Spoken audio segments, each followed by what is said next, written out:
I'm starting the recording of the video, so there really is no turning back. And I'm also starting the audio. Okay, there it is. All right, here we go. This is it. We're doing a show. It's called Core, and it begins in 3, 2, 1. The company is hired. You'll have your very own ship.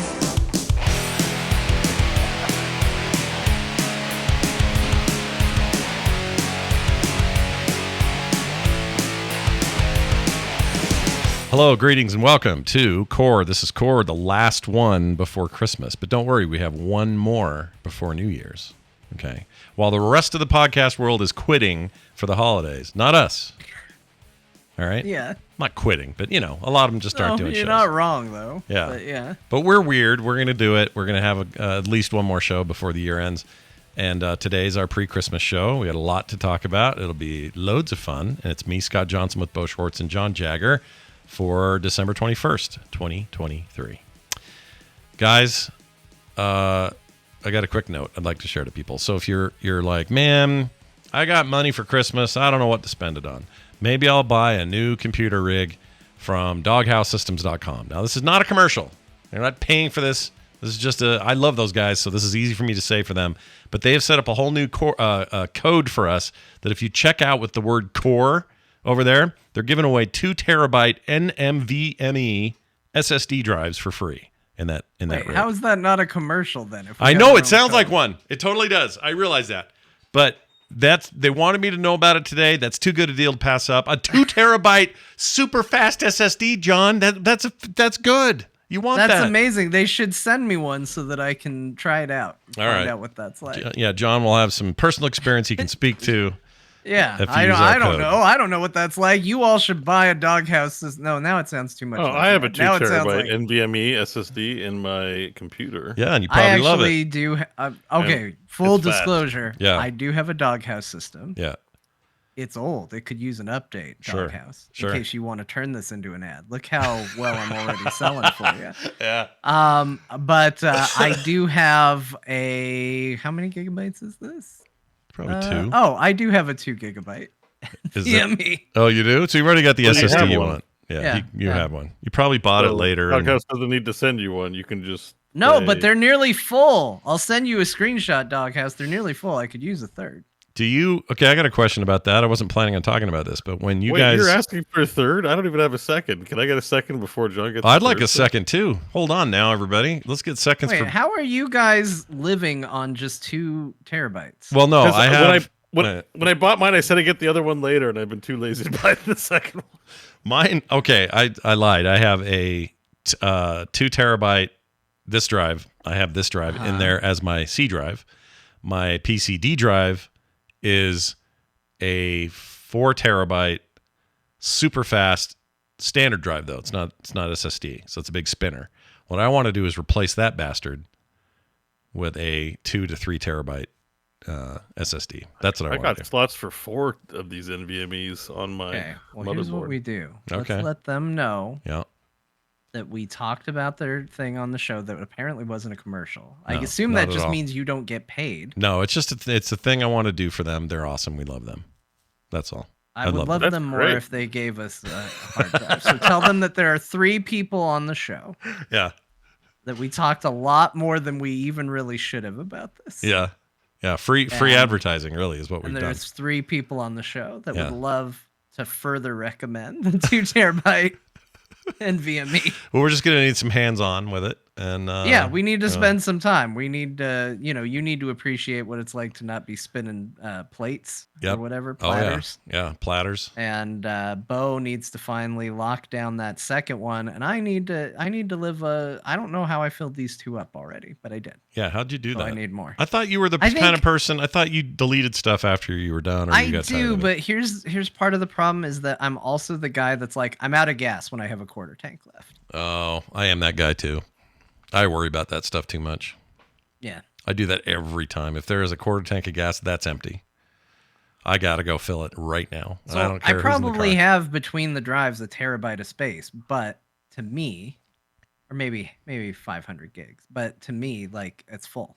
And that's a lot of space. Like, whether you're speaking relatively about how big hard drives have gotten over the years or whatever. Yeah.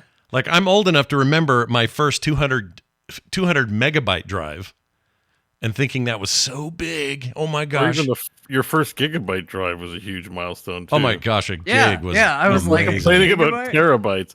My biggest issue, the reason why I've been good, is because I had Skyrim VR installed with all the mods for the longest time. I uninstalled all of it, and it was about 700 gigs. Oh my gosh, Shit. dude. For one game. I was like, oh, sweet, Really? I got a bunch of space. Yeah. Oh yeah, I installed 552 mods for Skyrim. It was ginormous.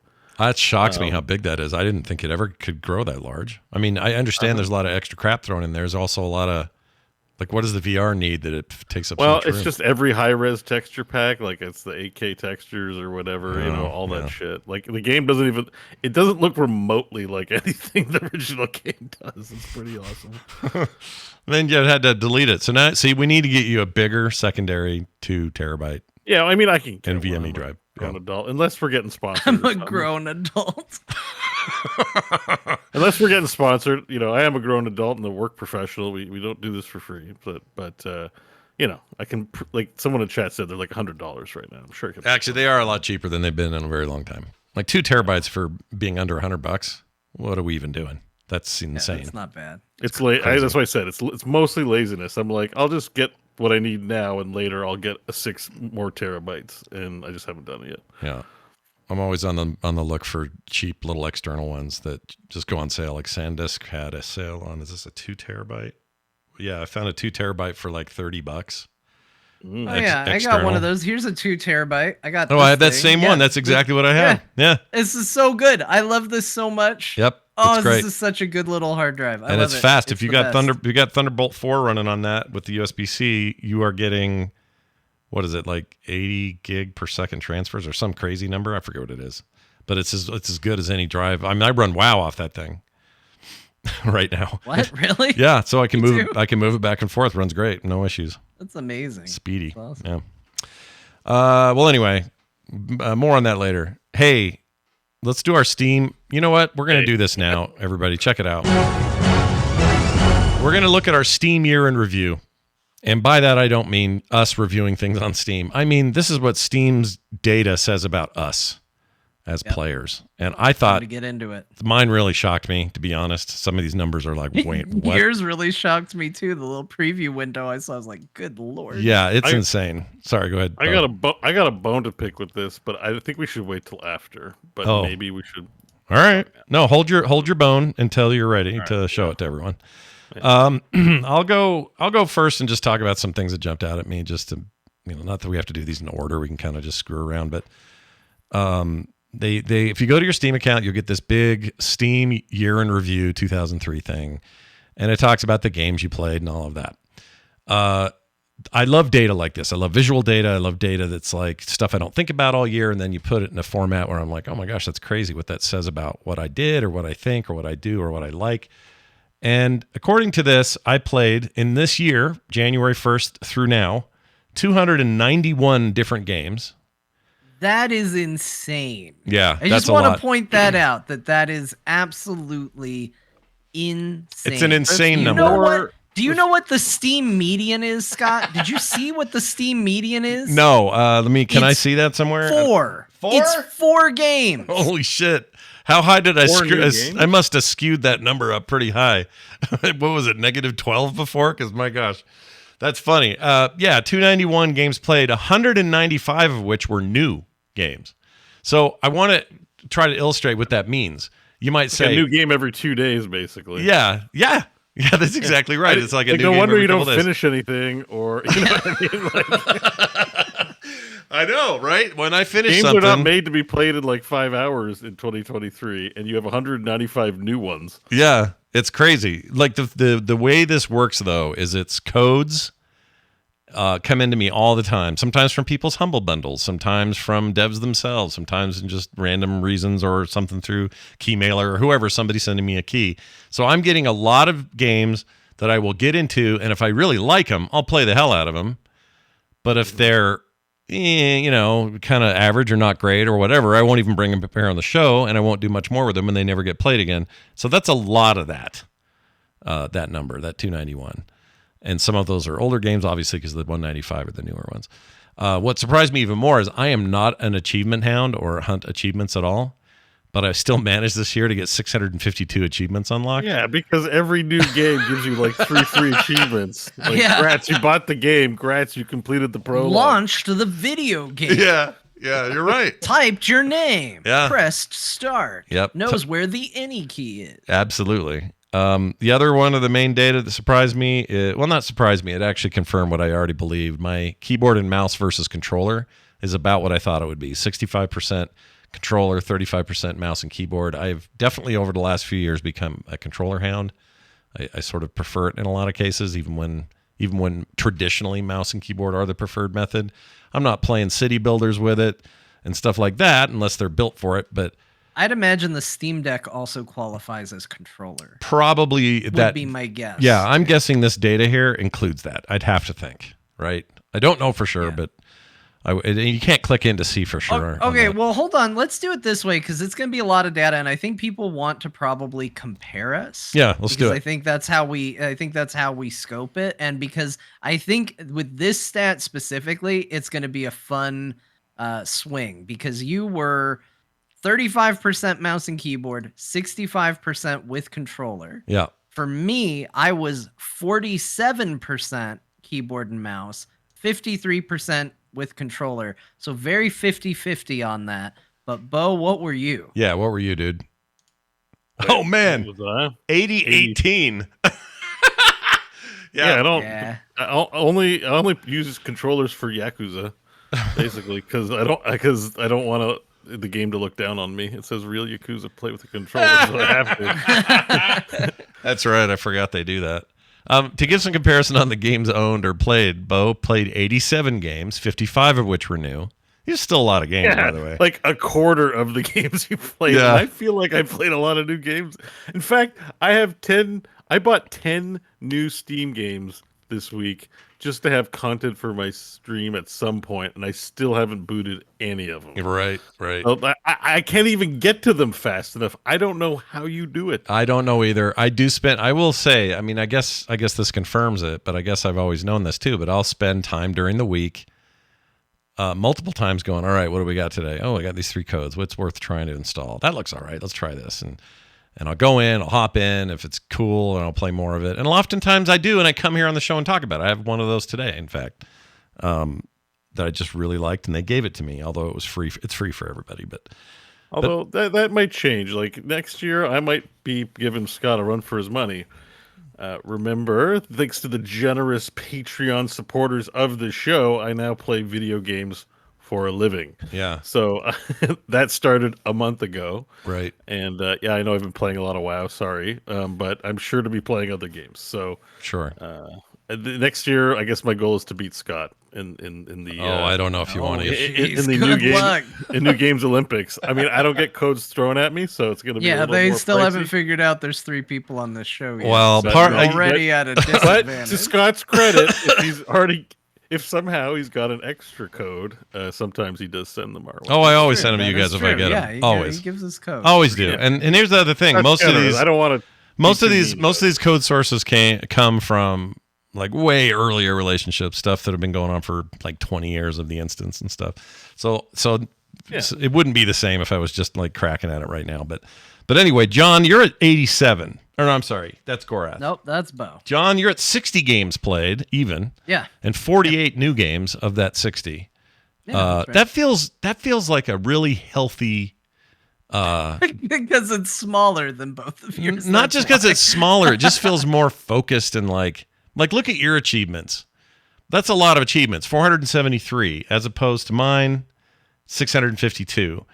But that's for 291 games. You squeezed a ton of achievements out of 60 games. That means you're getting further and finishing. Your per game rate is a lot higher for sure. I'm doing more while I'm there. When I get in, I'm gonna get in and get a couple achievements before I get out. Your biggest time played is funny because you didn't actually play it. Yeah, we want to talk about our top 3. Yeah. My number 1 most played video game that I have not played at all yet. Yeah, let's do it. All right, my number one most played game on Steam this year is WWE 2K23. Took up 25% of my playtime, Oh my God. 216 sessions, Yeah. and I have still not played that video game for a minute. So that's where we're at with that. Yep. I think you've defined a new way of playing a video game, though, because you're playing it in a way that is totally different than what they intended, yet somehow it succeeded in doing that, and you gave it a ton of your time. You've definitely gotten your money out of it. They're happy with how they sold it to you. Like, everybody won with your WWE 2K323 life. Yeah, that's true. That's pretty great. True. Baldur's And Gate I'm with sure 18%. So that surprised me. I actually thought your Baldur's Gate 3 would be the highest, but I forgot about wrestling. Yeah, and there's a couple of things that I didn't play on Steam. So Cyberpunk isn't reflected on this because I played that on GOG. Yeah. Obviously, Final Fantasy 16 was a big one this year. That was not played on Steam. So there's a few things that were non-Steam games. But yeah, a lot of time went into Baldur's Gate 3. I pretty much did one playthrough, but there was a little goofing around here and there. Yeah, like 5% is the character creator. Yeah. Yeah, it's true. Easily. It's true. Easily. Your third is Final Fantasy 14 Online, which you had 13% of total playtime, 169 sessions. That actually seems about right. Yeah, it's a little low, but it was a slow year for Final Fantasy 14, so it makes sense. Beau, did you have a game off the server? Like, I know that Starfield would be higher on here if I had it on Steam, but I don't. I'm sure that would be on my top 3, but because I Are played you sure? it. Did you play it that much? I Yeah, mean, I played it on you Game liked Pass. it a Talk about lot your- for 2 weeks. let's talk about your percentages for the.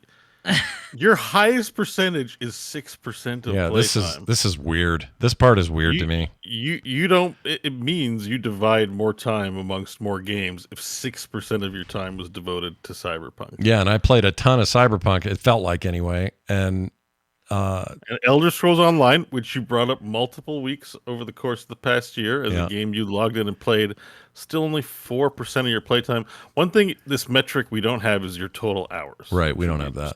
We don't know what I think sessions means. Steam probably made a smart decision to not include that for people. Really save them from any self-reflection on Yeah. that. Also, what does this count sitting at the menu and not doing anything? Like, there's issues like that. Yeah. Yeah, So it does.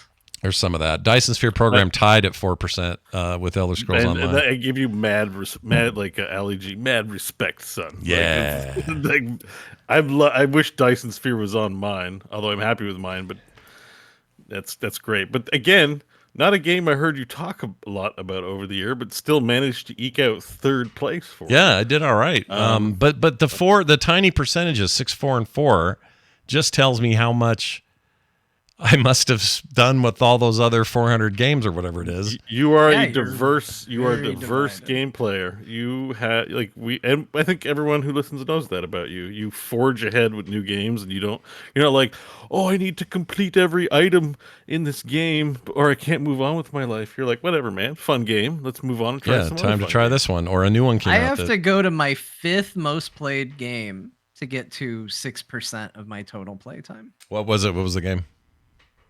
Star Wars Jedi Survivor. How do I see that? Oh, I can click. As you scroll down, it'll give you more games. It'll give you a breakdown of all of your top 5. Oh, gotcha. Okay. Oh, this is Beau's. Hold on a second here. It's interesting. They do a lot of graphical stuff with the. Resident Evil 4. I thought that'd be higher. You're at 8% on that one. I don't know why. You ran through the thing 6 times or something, right? Yeah, I played it a lot, but it's not a very long game. It doesn't even count the time you went through my run through of that game. I know that should really be on there and be bumped up. Jedi Survivor. Oh my gosh, what did you do in August? August was a gamer month, man. Look at you. Holy shit. That was Baldur's Gate. So that big yeah. green bar is Baldur's Gate because you can mouse over it. There was also a lot of time in Final Fantasy. Remnant 2 was August. WWE was underway in August, and then a bunch of other random stuff. Armored Core, Final Fantasy. Tried to get back into 10. Yeah, August was a huge month for me. You can tell that it was April that you procured your copy of WWE 23, 2K23. because that's where the pink line starts, and it never stopped after that. Let's see. So John, that graph's pretty cool. Yeah, I like that graph. oh, there it is. I see what you're saying. So you scroll down past this. What It'll did tell you every game you played eventually at the bottom? Like, what did it say about you are what you play? They gave us a spider graph. This one is John's, I think. No, this is me.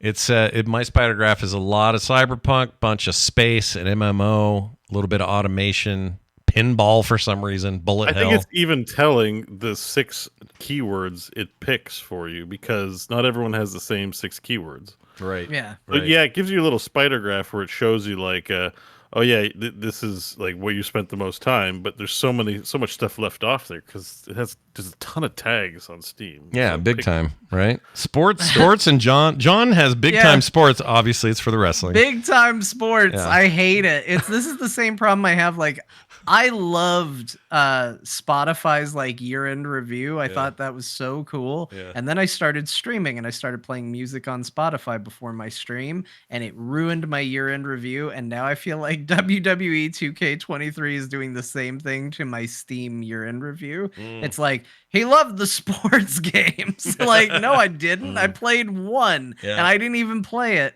But yeah, sports is one of my biggest genres: sports, space, and MMORPGs. Yeah, so. and John, and the one we have all in common is space. By the way, we all like we have space. Warhammer 40k. I see That's yours. No, that one's I yours. don't- Oh, that's I don't fine. have Yeah, it. I don't have that one either, which surprises me because I have a lot of 40k games. But We all like space games, though. we all big like time. space games. You got a big city builder bump over here. You got some music. So you guys know I love my Banished like games, Farthest Frontier, Timberborn, all those games. The city builders. It's funny that it's my most played genre, even though it didn't hit a top time played. I got a Souls-like. Oh yeah, you did. one. I think you got that from. Oh gosh, what did you? I mean, lots of stuff. I played a lot of. What did I play? Well- Remnant 2. Was Remnant probably 2. Yeah, that's a big one. Big contributor to that. So, Beau, I got a question for you. You've got some higher percentages here. 25% of your playtime, Baldur's Gate 3. I You put a ton shit of time ton. into that. Yeah, you still are. Yakuza Like a Dragon, 13%. You ripped through that bastard. Yeah, son. I'm proud that I got back to the Yakuza series this year. It was one of my big accomplishments. And I feel good to see War Tales at 7 is your third top, because you were always worried you weren't playing enough War Tales, and it made the top 3. If you look at my monthly breakdown, you'll see a lot of it was at the beginning of the year, and the other game, Diablo 4, took over my life during the race. Oh, that's right. That's not on And here, then, obviously. then it was Like a Dragon, then it was Baldur's. It's in my monthly, you'll see. But at the beginning of the year, I loved War Tales. I sunk a ton of time into it, and I've been playing again. War Tales is a fantastic video game. Oh, man, look at this. Look at the month of August in Baldur's Gate for you. Yeah, and you see that lull like in the year where like March and like May and June I play nothing. That's Diablo 4. Just put Diablo 4. Right. Oh yeah, that's a good point. Yeah. Yeah, the Diablo 4 gap.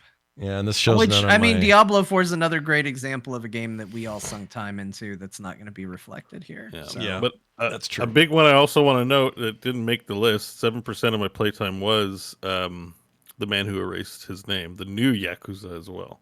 Oh. Which Right. That's the which purple I one. think was a fantastic game that didn't get. I was like, man, it didn't get nominated. Is it going to be a next year thing? That shit's going to get forgotten with whatever comes out. It's a really great. It's still overwhelmingly positive on Steam. It is a fantastic entry in the series. Yeah. So Interesting. So you also got some pie charts in here. Gorath played on more than one device. You played Windows and VR. Playtime, VR is a little sliver on your big giant pink ring. yeah, so 98% playtime, and then 2% for Windows, 2% on VR. Yep. Yeah, because I spent a lot of time in the Quest, and like Steam VR is a pain in the ass to set up. Yeah. Yeah. And this is exactly what I did, except mine was broken out to be a ton of Steam Deck. I had all kinds of Steam Deck and some Mac thrown in there. I have some Mac games I play on Steam. So they were on there. Did you guys get a longest daily streak? 'Cause that's a fun one that shows you what games fell into that streak. Yeah, is it this? Let's see. Yeah, there it is. The Revendon's longest streak, 57 days. Steam's medium is 5. Yeah. 5 days is Steam's medium. Mine's 20 streak. Yeah, you got 20. John got 57. Let's see. What did I do?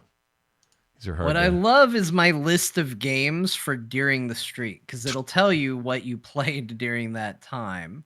One of these games I think I launched and didn't play because Age of Wonders is on there for me. Age of Wonders 4, and I have not played that. You just launched it and didn't play? I must have launched it and never messed with it. I love it. Also, I'm super happy because this is the appearance of the murder of Sonic the Hedgehog. I think you're the only one that played it too, so it's exclusive to your list. My, by the way, longest streak 22 days. So, isn't this crazy how the median's like so low for all like the Steam evangelists and stuff? Like, there's so many. I think there's probably there's probably just a lot of accounts where there's not a lot of activity. I mean, I think a lot of people probably have a Steam account. I just think it means that we're, I don't want to say the word professional gamers because it sounds cringy, but we are like, capital G gamer, like in terms of time, like we spend an above average amount of time playing video games, and I wouldn't have it any other way. So, I agree. It puts things into perspective because I assume everyone plays as much as I do, and that's a mistake. Obviously, based on this, I should not be thinking that at all. I mean, both my parents have a Steam account, and they use it to basically launch Peggle or some golf game or stuff like that. Like, it's not they're not buying new games, they're not getting new games, they're playing one or two things. Like, it's not that compelling, but they both have accounts, so they would theoretically still fall into this chart. My dad right now is playing Dynamite Deluxe. Yeah, he is. I don't even know what that is, but he's playing it. Dynamite Deluxe. It definitely sounds like something I'd never want to know what it is. Dynamite Deluxe. It sounds like a slot machine in Vegas or something. Dynamite Deluxe. Yeah. Look at my Steam Deck numbers. This kind of surprised me. 166 games played, 374 sessions, 26% of all playtime was on my Steam Deck. Wow. That wasn't a full year, right? Didn't you have it? Didn't you get it partway through? I did. I got it through early or mid 2022. So apparently I am a successful transaction has been made. I like the Steam Deck. I think that's been proven out. Decker. My highest percentage of time on it though goes to Diablo 4, which is funny because that came later when I got the Steam version because I'd played mostly on the other deal. But I love having it in that thing so much and just taking it wherever I go that I was like, I just bit the bullet and spent another $49 or whatever. Oh shit! Yeah, I just learned something new. So you guys have Steam. I have a VR thing on mine. Apparently, the most game I played on VR in Steam was Borderlands 2, which doesn't surprise me because I was really addicted to it. Because 2 is phenomenal. 2 is like the hallmark of that game. But I see here, I played Portal 2 in VR. It's got that listed, and that was a mod. Oh, really? That's awesome. Yeah. Wow. Yeah. That I modded it so I could play it in VR. But apparently the Expanse Telltale game is available to play in VR. It's got the Expanse listed here. Oh, I didn't know that. Did you know that? I did not know that. I would have tried that. That seems neat. How, though? It's a third person. I guess you can still do VR. Well, the same way that Hellblade is in third person and it has native VR support. It just renders it in 3D and you get to see everything in 3D, but that's still kind of neat. Oh my gosh, my list of games I played this year total. This is a lot. No, hold on. Go to the timeline view. I want to see a timeline of Scott's games. All right, here we go. Just do the scroll. You don't have to comment on it. I won't. Let's just scroll it and see it. There's January. Still going. Good Lord, January. See some winners in here, stuff I love. There's February starting. Oh my gosh. Sorry, audio listeners. I know this is less visual for you, but just trust us. It's very big. Paper Please will show up in like 9 places.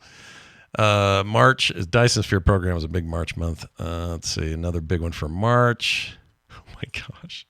Well, while you're searching through that, I want to confirm that visually, 18% of my playtime was with a controller, and it marks here that 96% of that game time was in Yakuza games. Oh, really? Wow. I actually have literal. Nice.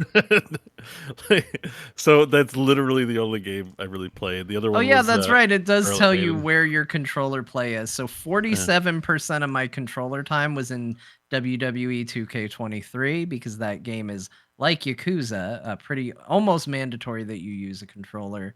Yeah. Resident Evil 4, Starfield, Jedi Survivor, and Octopath Traveler were all my big controller. Mine were games. Cyberpunk, Dead Space, Power Wash Simulator, Resident Evil 4, and Shipyard. Ship Graveyard 2. You might think, hey, why isn't Shipbreaker on your list of controller things? It has great controller support. It does, but I was so trained on the keyboard way before the added support that I could never change it, so I just stayed with that. I've done it a few times, but you know. That thing, if I was to do last year's total time played, if I could go back and look at that, it would probably be, I think Shipbreaker got most of my time that year. And I'm sad about a few of the mentions that don't bubble up when you look at the monthly, because I played Dead Space, like the whole campaign in 2023. That's on here. I guess it's shortish, right? It's not super long. Yeah, I think it was probably a few days, but other games beat it out. Yeah. And then Midnight Suns, I was playing in January as well. Yeah, I'm sad Midnight Suns didn't pop up. I wish Cyberpunk could be reflected on my list, but I didn't play it in Steam. Yeah. So It thankfully buried the little bit of time I got back into Black Desert. Oh, yeah, you don't want to see that again. You're good. You don't want to go back and reflect on your time in there. But this list is even just the games I booted up and didn't really play that much. Yeah. Didn't even bring up on the show, because I do try things, and if it's kind of uneventful, there's no point in talking about it. It's just so weird. It's just like a real stark reminder that in the mid 90s, when I would get a game, it was like there were maybe 2 games that month that mattered at all to anyone. And there wasn't like all this stuff you could buy for 10 or 5 or free to play, or none of this stuff existed. So we live in the weirdest time when it comes to this. This is weird. I mean, I think that's part of the problem that we have, where it's like we're from that era, so when we see something awesome, we're like, we got to pick it up and we got to play it. Maybe that's why these numbers are so high, kind of across the board, is we're just so enamored with the embarrassment of riches that are, easily accessible video games. Yeah, it's hard to look at it. Like I said, I bought 10 games last week, so I'm like, I need to fill out my library with a bunch of new stuff and be, stuff I'm interested off my wish list. They were on sale, that kind of thing. Right. And I still haven't gotten to them yet, but I'm interested in all of them. So it doesn't show on the link, but if you go, at least if I go in Steam and look at my list in Steam, one of the things I really liked about this list is the little text that it gave for the titles that are on there. Yeah. So for example, right under WWE 2K23, it says, OMG, CM Punk returned at Survivor Series, which was a big deal if you're a wrestling guy. Yeah. Baldur's Gate 3 says, if you said you spent all that time in Act 1, we'd believe you. Final Fantasy 14, I absolutely love, because it's clearly somebody wrote this who knew what's going on in that game.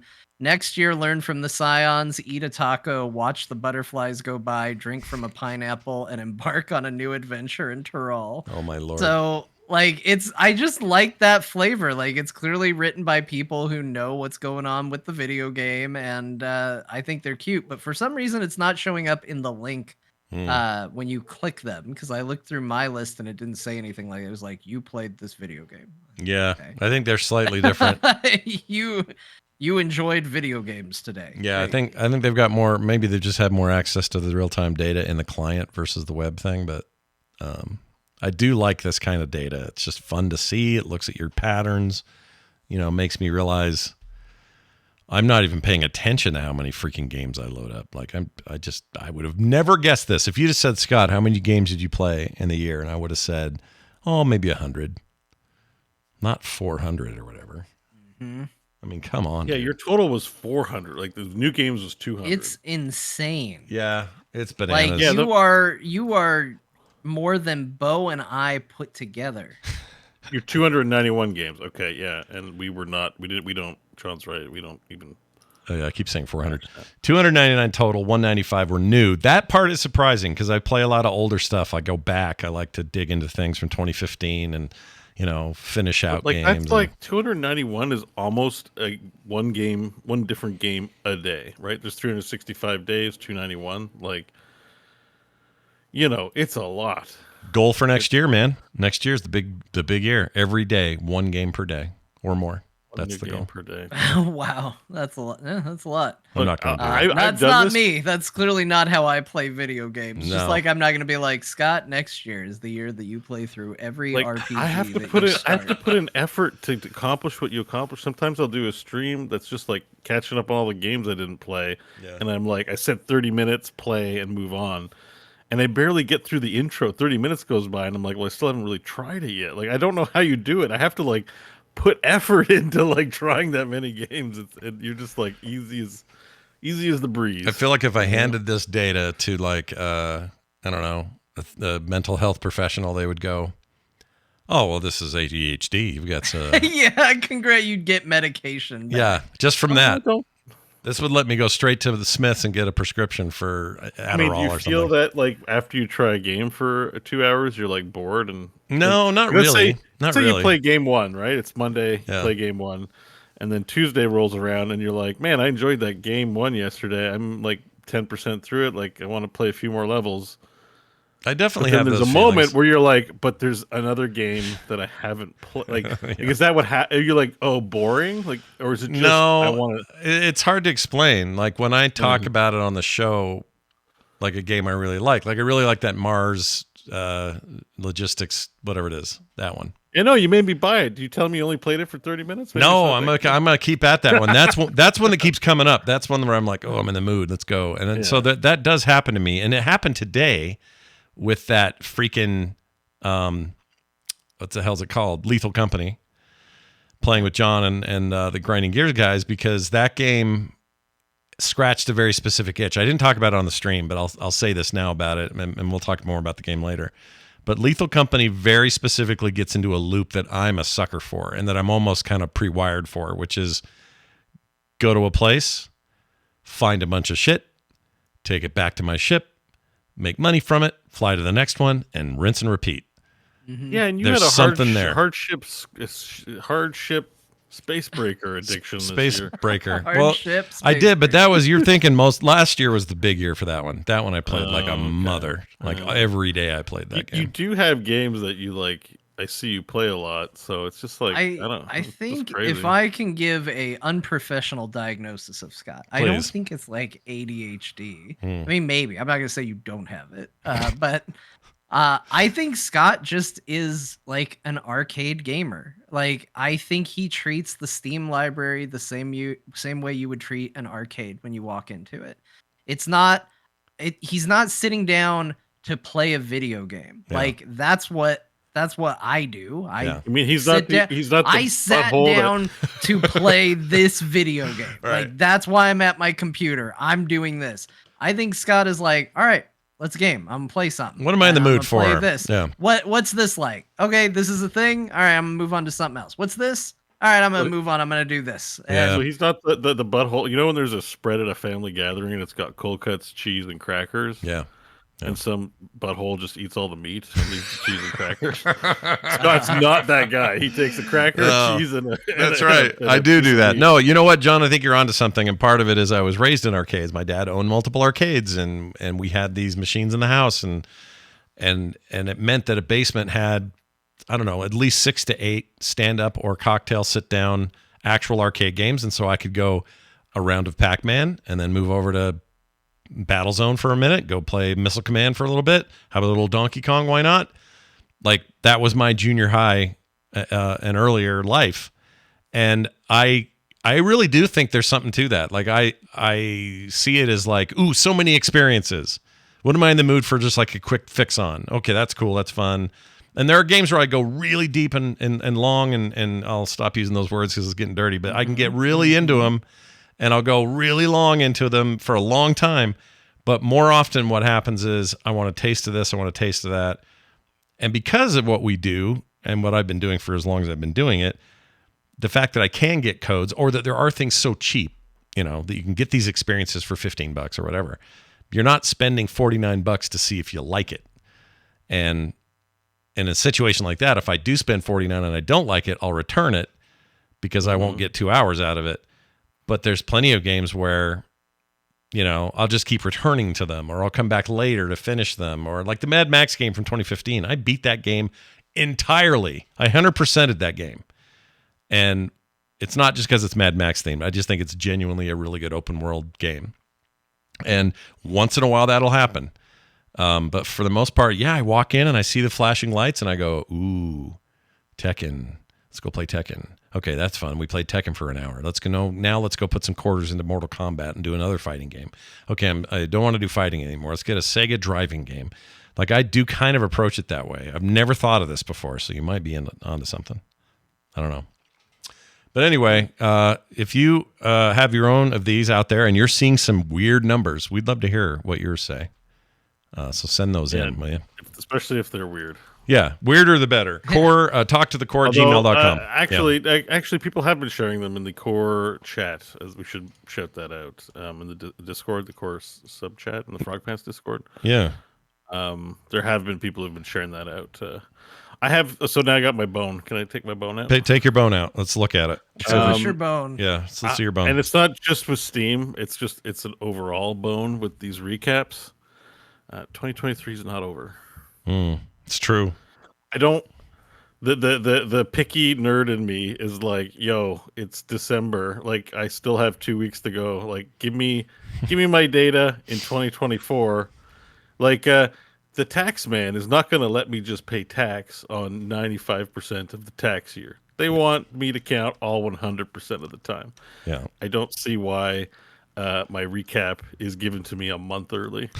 This is coming from the same guy that was convinced he knew exactly how long BlizzCon was going to be because people had to take a lunch. And now the concept of people who want to put this together wanting a winter vacation, but was like, unacceptable. The year's not over. I don't know. Well, they can give it to me like in January or February. It doesn't, like, you know, it's no rush. That's true. Right? They want to get it in though while That's everyone's fair. You know hyped. what? That's fair. Yeah. It's like, we better get it to them before Santa comes. It's like, what has it got to do? It's a recap. You're missing data from the recap. Yeah, that's true. Why are we? And that's not just Steam. It's like Spotify. I'm like, guys, the year's not over. Yeah. I mean, even I kind of get irritated with award shows that do it. You know, that definitely annoys me because there's been stuff since they'll be very picky about that because they'll make sure Max Payne 2 gets in, which it deserved to be. By the way, I'm not saying it shouldn't. Oh, Alan Wake 2, but yeah, Max. Or Alan Wake. What did I say? Max Payne? Shit. Alan Wake 2. I mean, yeah, I get it. You know why? It's because I've seen that guy on everything since that show. The guy that's Max Payne's face. Yeah. His name. Sam Lake. It's Max Payne. Sam Lake. And so I just think of that every time. But anyway, that thing deserved to be on there. But there were things since then, or even around the same time, that got no mention at all, that were big deals. I don't know why. I guess there is a certain window where you can kind of expect the big stuff to happen, but I don't know. It's a little weird. It's a little narrow. You know, I mean, that's like if you're with the Olympics and you're doing the 100-meter dash and they decided at 80 meters, we know who wins. It's like the guy in the lead could just drop dead from a heart attack, and he didn't win. Yeah. Sad that he passed away. Like, not, you know, but he didn't win. The person who crosses the line first wins. You got to run the race till the end. So, you know, the pedant in me is like, guys, excuse me, 2023 is not over yet. Yeah. There's technically 2 more weeks and my data isn't accurate when I share it with my friends. I'll tell you the part that bugs me is I weirdly don't care if it was capturing all the data. This is more for the award show. Like, if you say, like, okay, our cutoff because we have to judge this and produce this is this date. Okay, well, then the awards next year need to start from anything that's released from that date on. But, like, you can even see in the FAQ for the Steam one, it's like, we consider everything from January 1st to December 14th. Yeah. So there really are, like, there's just dates missing.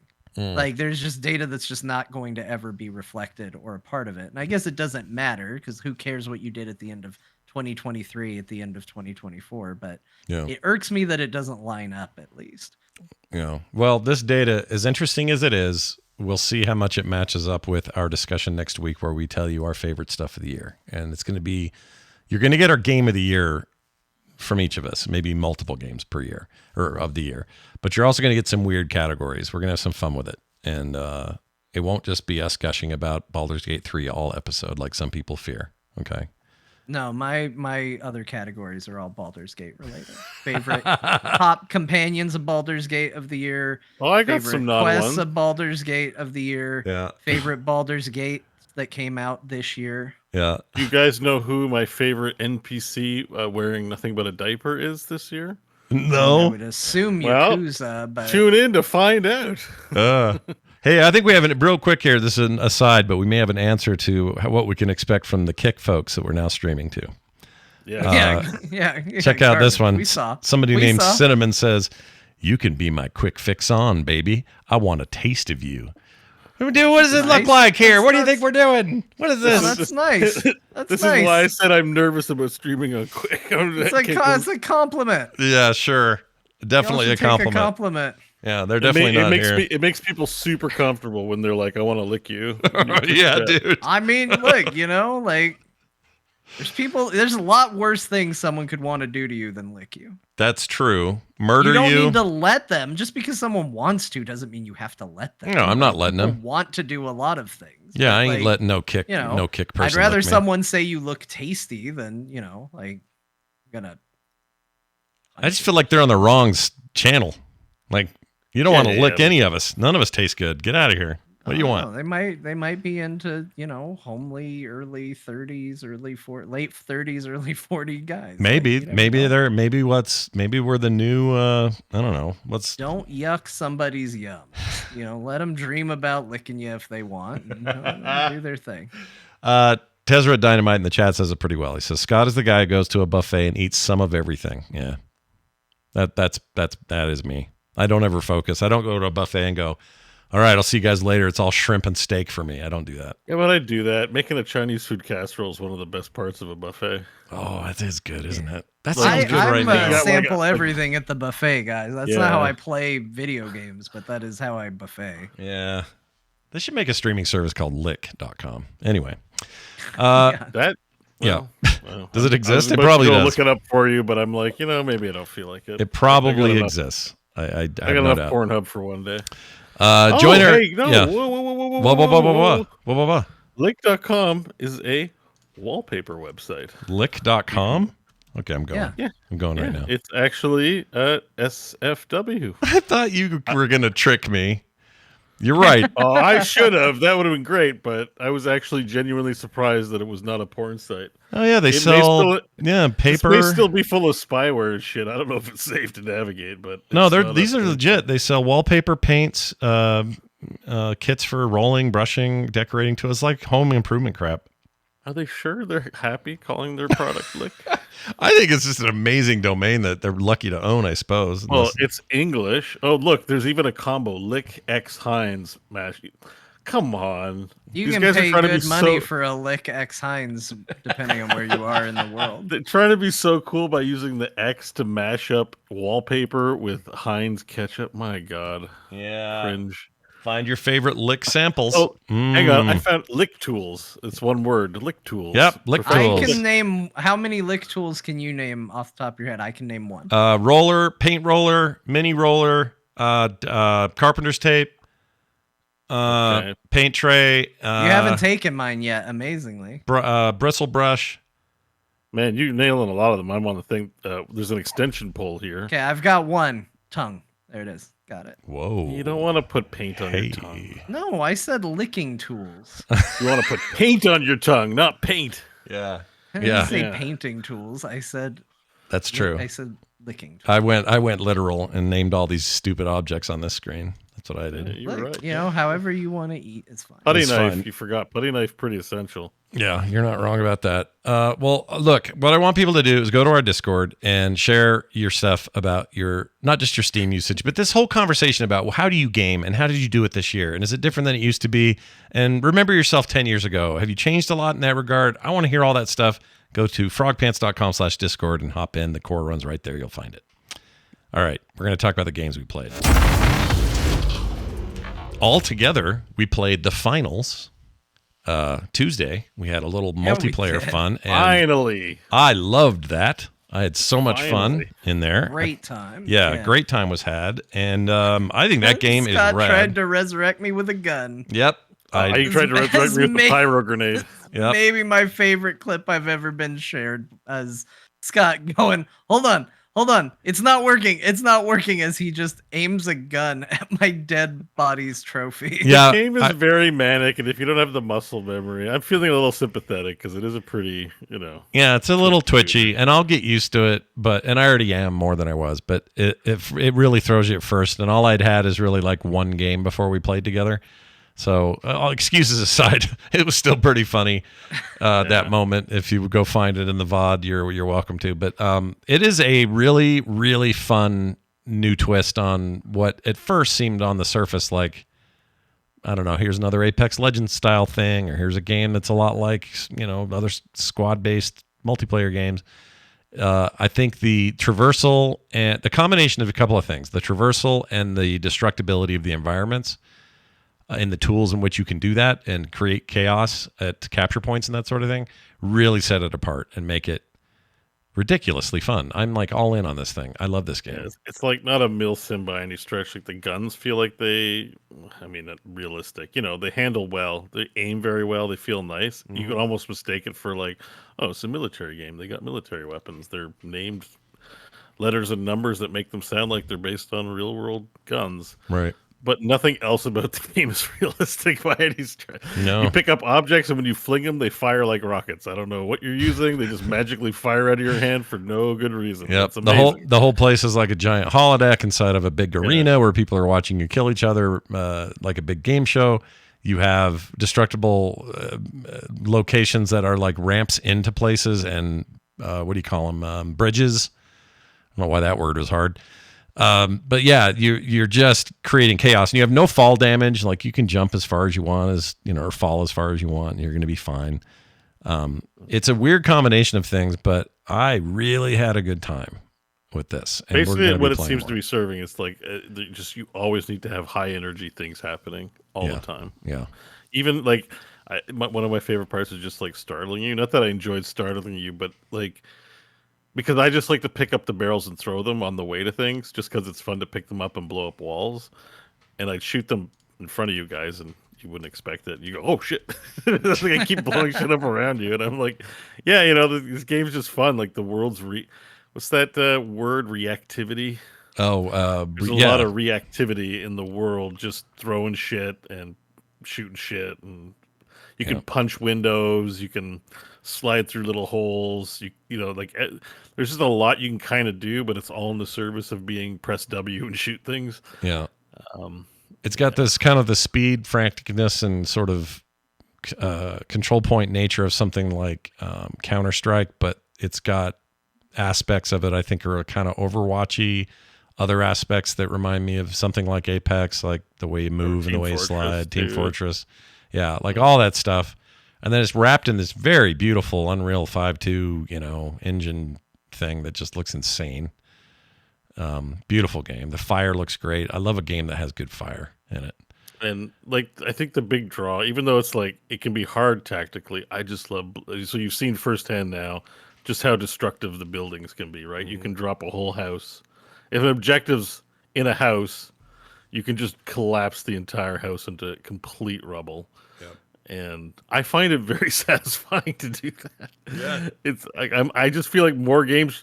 You talk a lot about Red Faction. Not that it's a game I played a lot, but by reputation, I knew it was a game that featured destructible environments. And I know that I think you were talking about a Final Score even a long time ago. And it just felt like, if as games get better, like weapons should be more realistic. We should stop having indestructible trees and walls, and that just hasn't happened. Mm-hmm. So just from an innovation standpoint, like I really respect the fact that, a team of developers took on a project and said, no, shit's going to break in our game.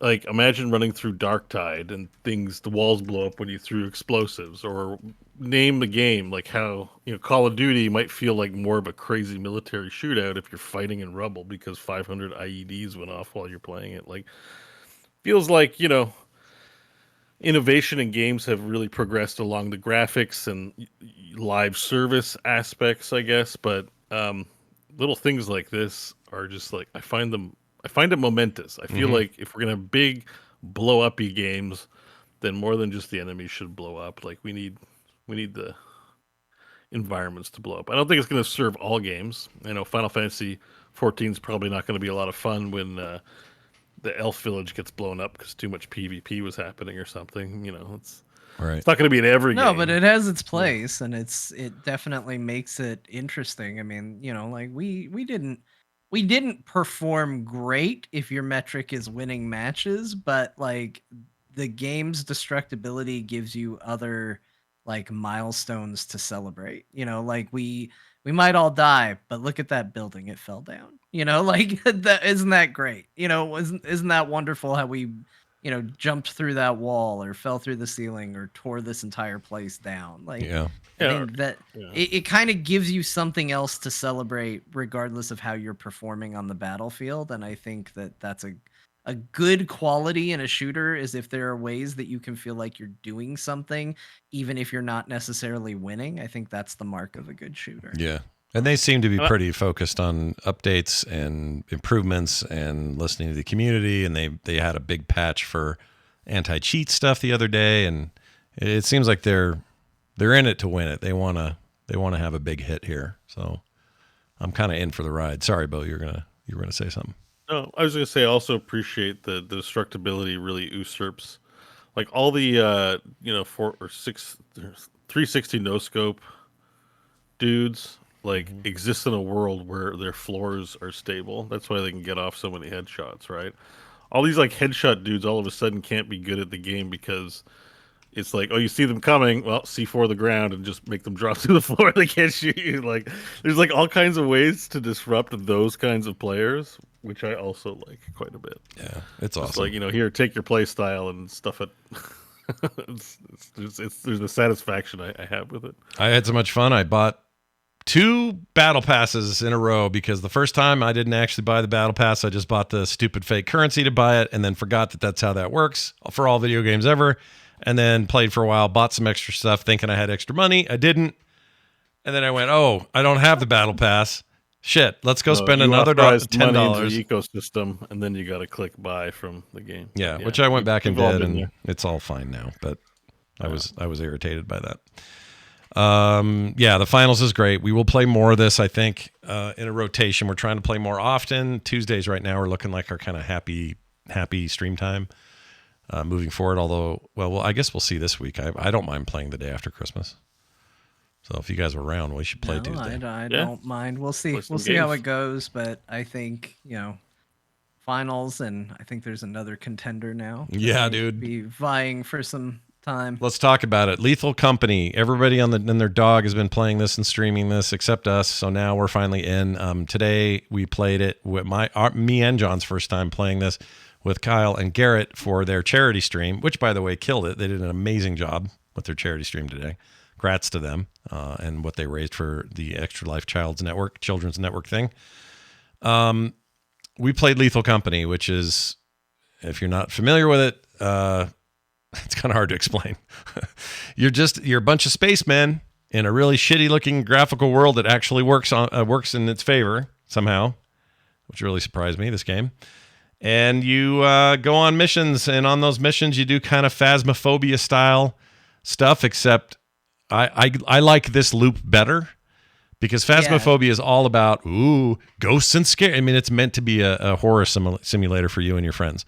This has those elements, but it's also kind of a Nostromo simulator. It's kind of a shoot, we shouldn't have come here when it was flooded simulator. Good Lord, you got to watch the VOD for that mess. Yeah, we really underestimated the danger of flooding. We were like, let's put some water. It's Yeah. fine. Oh, I saw that. I had it on the second screen. I was doing other things, but I would get my attention pulled every time Scott went, oh shit, oh shit, oh shit, oh shit, oh shit, big guy, big guy, big guy, big guy. Yeah. So I'd have those moments of like complete freak out, but then there was a lot of just being strategic and you go get this and don't let your batteries run out on your flashlight. And if you get enough stuff, we can pay to move on to the next bit. And it's roguelike-y in a way, more than those other games, I think, because I don't know, it just feels like when we finally got ejected from the ship because we lost, that felt like a natural progression of a proper roguelike, but not in a very traditional way. It just felt like I was playing a very different game. And because there's no carryover either. No. Just like an original roguelike. Like it absolutely, like, you lose everything. Those nice flashlights we had that sounded so nice, they're gone. They're in space now. Yep. And this It was all for nothing. It was That's all right. You can't ever win with the company. And it also has that fun VoIP dynamic where you guys, if someone dies, like they're far away and they go, "Oh shit!" Then they get cut off, and it's easily the most fun I've had, and I've only played today, but easily the most fun I've had with proximal audio. Like lots of games try to do this well. I think they do different degrees of succeeding, but this is the one.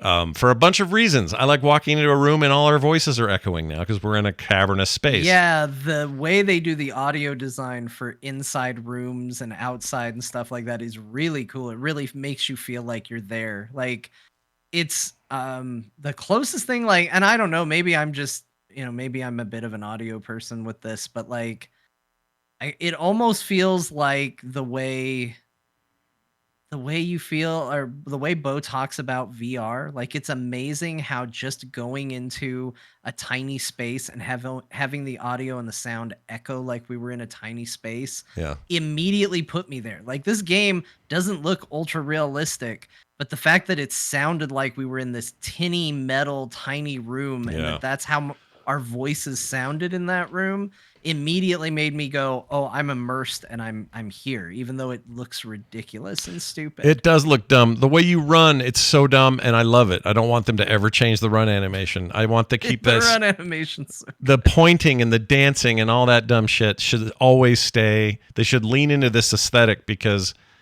some might look at this and go, "What is this, like first run, like first pass? They're going to tweak all this up." Please don't make it this low res looking PlayStation 1 almost garbage, because the vibe is real in this game and it fits it. It perfectly fits the game. And we got to play this. Three of us got to play this. We got to play it. The only thing I'm worried about is those spiders, man. Those spiders. Yeah, we did deal with a spider pretty early in our run. It apparently jumped on me and scared everybody else, and I just was like, "Oh, I guess we're running." Yeah.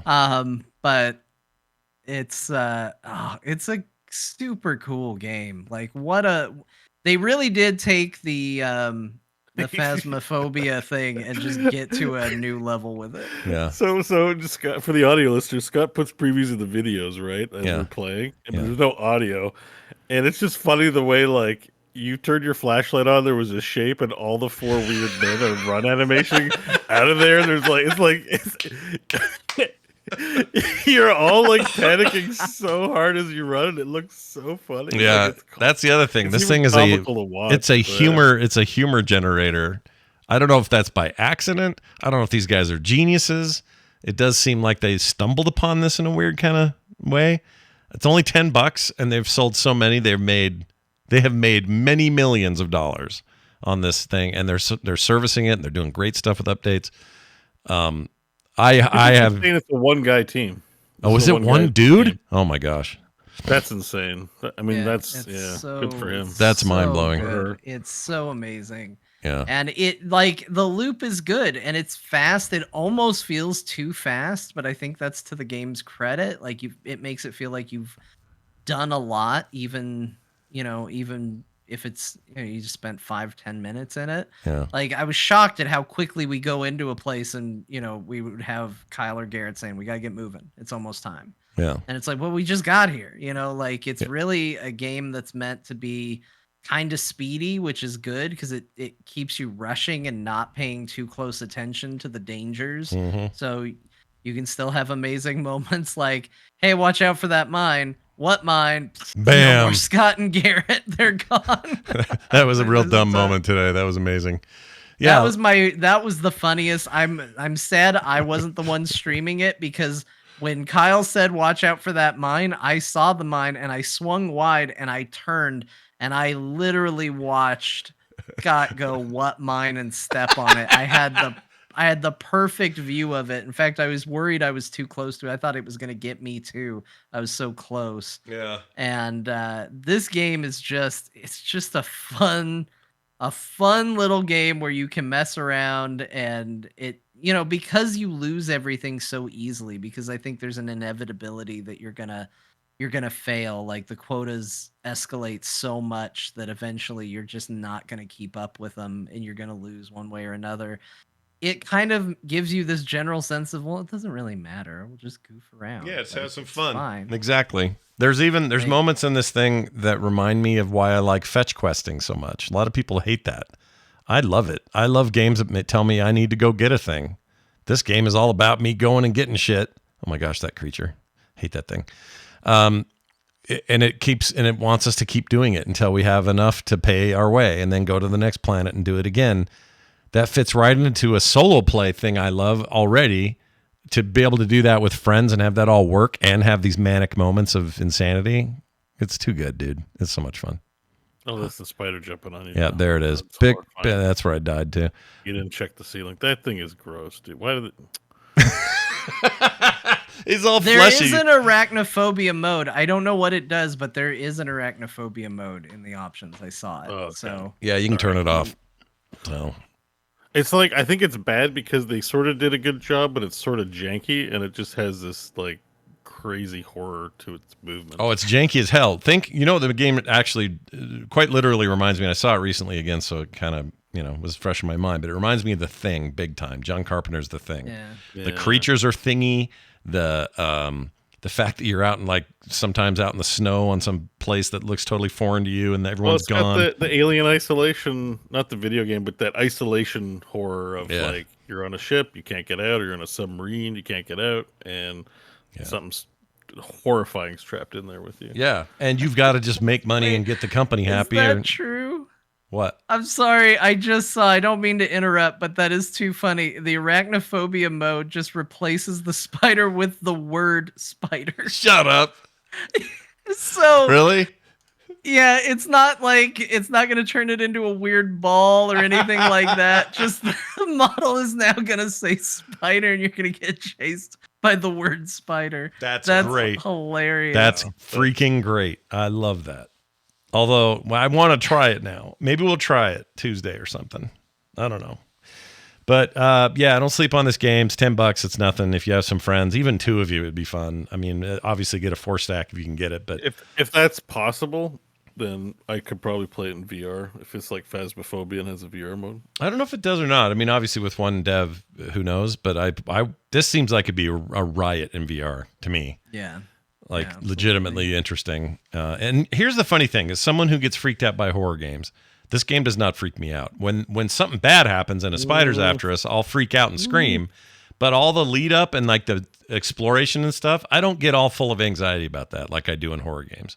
You seem pretty freaked out when I watched you. Well, that's what I'm saying. Only when the shit goes down do I get into my normal. Oh, mode. you mean in the middle? Yeah, Phasmophobia has definitely tension where you're just like, Yeah. That I is can't it in do. the I room hate with that. me? Like it might be here and it's not aggressive, but I still don't like that it's near me. Yeah. I'm gonna say something weird. I think this game is scarier than Phasmophobia. See, I couldn't. Like there is something about and like again that kind of comes back to audio. Like I don't think this game was super scary. Like I'm not gonna say like this game like freaked me out in any major way. But what I did find very unnerving, which, I don't get super freaked out in games all that often, so maybe just being unnerved stands out more. When all of a sudden I'd turn and I'd spend too much time looking at something, and then I'd turn around and I couldn't see or hear you guys anymore. Oh yeah, that's a bad feeling. That genuinely unnerved me, and I realized, I've been following and I haven't been paying attention to where we are, and now I'm genuinely lost. Yeah. That unnerved me. So it wasn't really like a fear of the monsters or the jump scares or anything like that. It was more just like I'm with friends, we're having a good time, I am alone. I am all by myself and I have no idea where to go to get out, to proceed. And the worst is because it did happen where it's and I don't have a flashlight, so I can't see because I was following the person with the flashlight. And now I'm just in the dark by myself, Oh my gosh. calling and hoping someone hears me. That's funny. That was unnerving to me, but I just think the game's great. And again, that speaks to the audio design. But I did remember my favorite thing that happened this stream, which was I killed Scott unintentionally on the turn-in planet. Yeah. Because I kept ringing the bell to have the guy come get the stuff, even though the stuff had already been retrieved. And poor Scott is hanging out there looking like, what's going to happen? What's going to happen? And I rang it and I heard a roar and I immediately ran. And Scott's still standing there like, what's going to happen? He got grabbed and eaten. Yeah. Big old tentacle monster got me and got me in a real moment. It was something.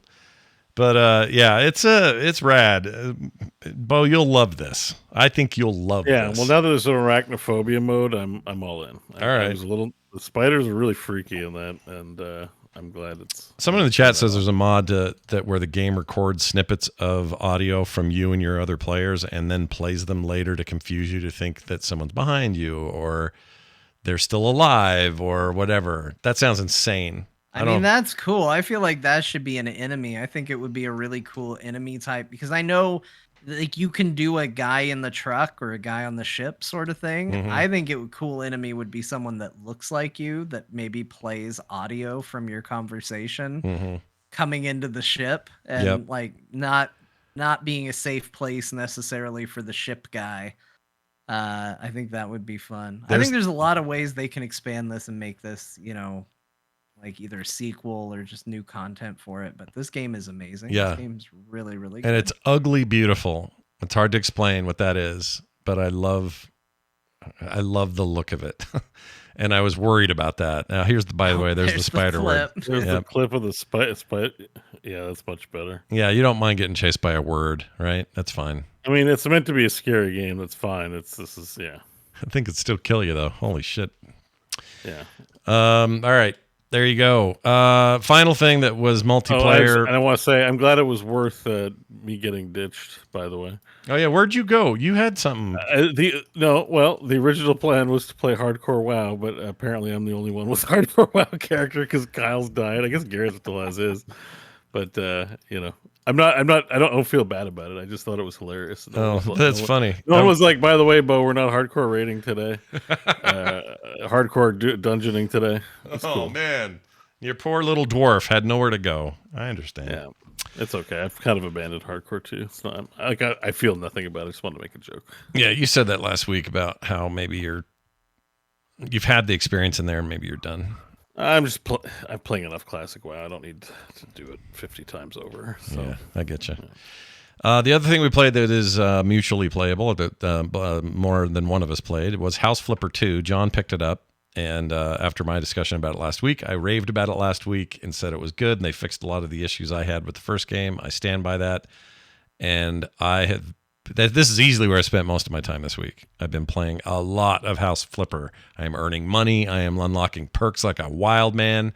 I've almost got my full perk tree done, where I've filled every slot. I got a couple that are still hanging on. And I'm auctioning houses. I'm making big money. I got all the tools now. Boy, when you upgrade some of them, it's a life changer. Like the painting thing, being able to just freelance paint instead of having to mark it all first. That's a huge one. Anyway, John, you're the one that picked it up and decided to give it a swing. A fan of the original game. What did you think of my current chorecore obsession? Yeah, I was very much on the fence last week. You all might remember me saying that I watched the preview and my reaction to seeing the ad for House Flipper 2 was, oh no, they ruined House Flipper. Yeah. And I'm happy to say that is not the case. I think House Flipper 2 is awesome. I think it's awesome in a different way. Like, to me, this feels almost like a game that can easily coexist with the game that is already there. It doesn't feel like, when they do a new The Sims, it feels like you're either there early for the graphical improvements or you're there late for the new everything when it's all added. This doesn't feel like that. This doesn't feel like iteration. It just feels different.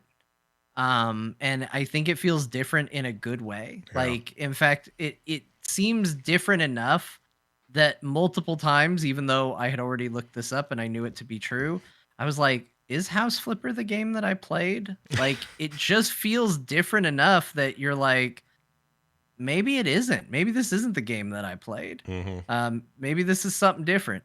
The only thing that I didn't necessarily love about this game, like honestly, I love everything about this game. Vacuuming is still the worst chore, but it's not as bad as it used to It's be. definitely better. So Yeah. it's the worst by a very small margin. Mhm. And I thought I was gonna hate the trash because I just saw so many clips of people picking up a ton of trash and having to tie a bag and then taking the bag outside and throwing it at a trash can. And I was like, that's not a mini game I wanted. Hmm. But it's actually like really satisfying and really done well. And I think trash is actually one of my favorite things to pick up in this game. So kudos to them. Yeah. It's one of my favorite things. Also the like wiping surfaces down is ridiculous. It's so much Like, better than it it's used like, to be. oh, there's graffiti on the wall, and you go over and you go, and it's gone like from the entire wall, and you're like, wow, this is magic. Yeah. They just made that but feel good. And the spray, I love the new spray thing the because, spray thing's great. yep. And I've got it unlocked where I have no delay. So all I have to do is just, I look at a room that's just disgusting and just, and then clean it in seconds. It's amazing. I love it. It's so good because like in the early days of like Chorecore, you got the impression that maybe people thought nobody's going to want to play this type of game. Yeah. So what they did is they made it very difficult to play. Yeah. Like that Viscera cleanup crew is a really good example. I love the idea of that game. And I really hope they do a sequel one I do day too. And with, learn like, some stuff. Yeah. I agree. yeah, because like I went to play that because I was just like, oh, you know what? I've played so many of these Chorecore games. I think I'll really like this. I need to give this a try. And I tried it and I was like, this plays awful. I hate so much about how this game plays Mhm. because again, I think they leaned into this notion of like, well, we don't think people are going to want to do basic mundane chores, so we have to gamify it by making it hard and difficult to do basic things. Mhm.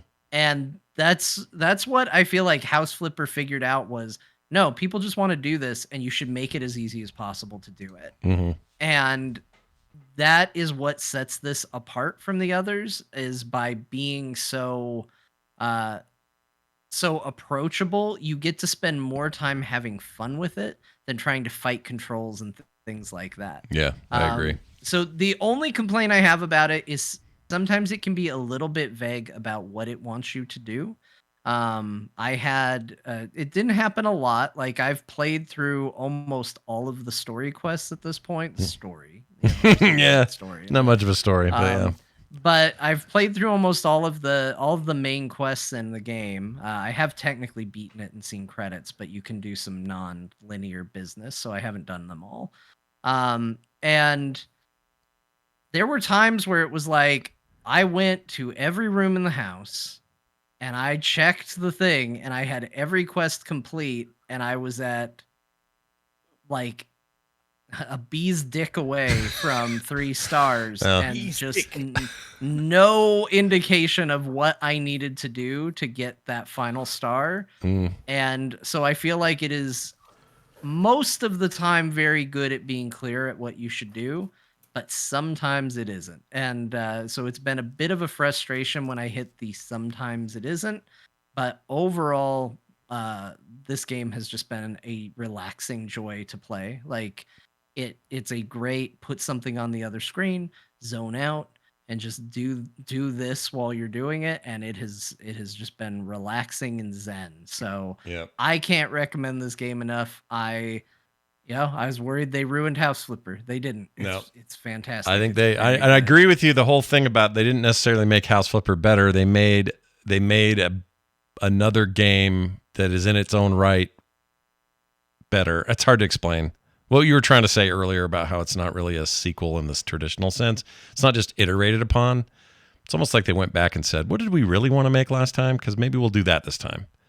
And they did that. And the focus is a little bit more. There's even some weird stuff like your paint roll can expand like a freaking transformer once you unlock it to do it, and suddenly your paint roller is like 4 feet wide and it can do like this much broader thing. So there's some stuff that are just more fun, and they're way more willing to aim for fun than they are simulation, and I'm into that. When do you think we're getting Nephilim Rifts in House Flipper?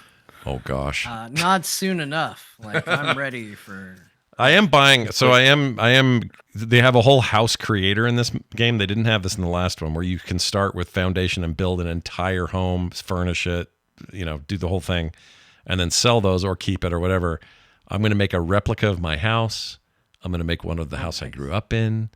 I'm just going to screw around in there a little bit. They have a whole sandbox mode that you can mess around and do that stuff with if you want, with everything unlocked. It's cool. Game is cool. Yeah, it's really good. Available now wherever you get video games, except for the Switch. Plays great on my Steam Deck, though. All right, let's move on to a game I played a bunch of and continue to really think is great.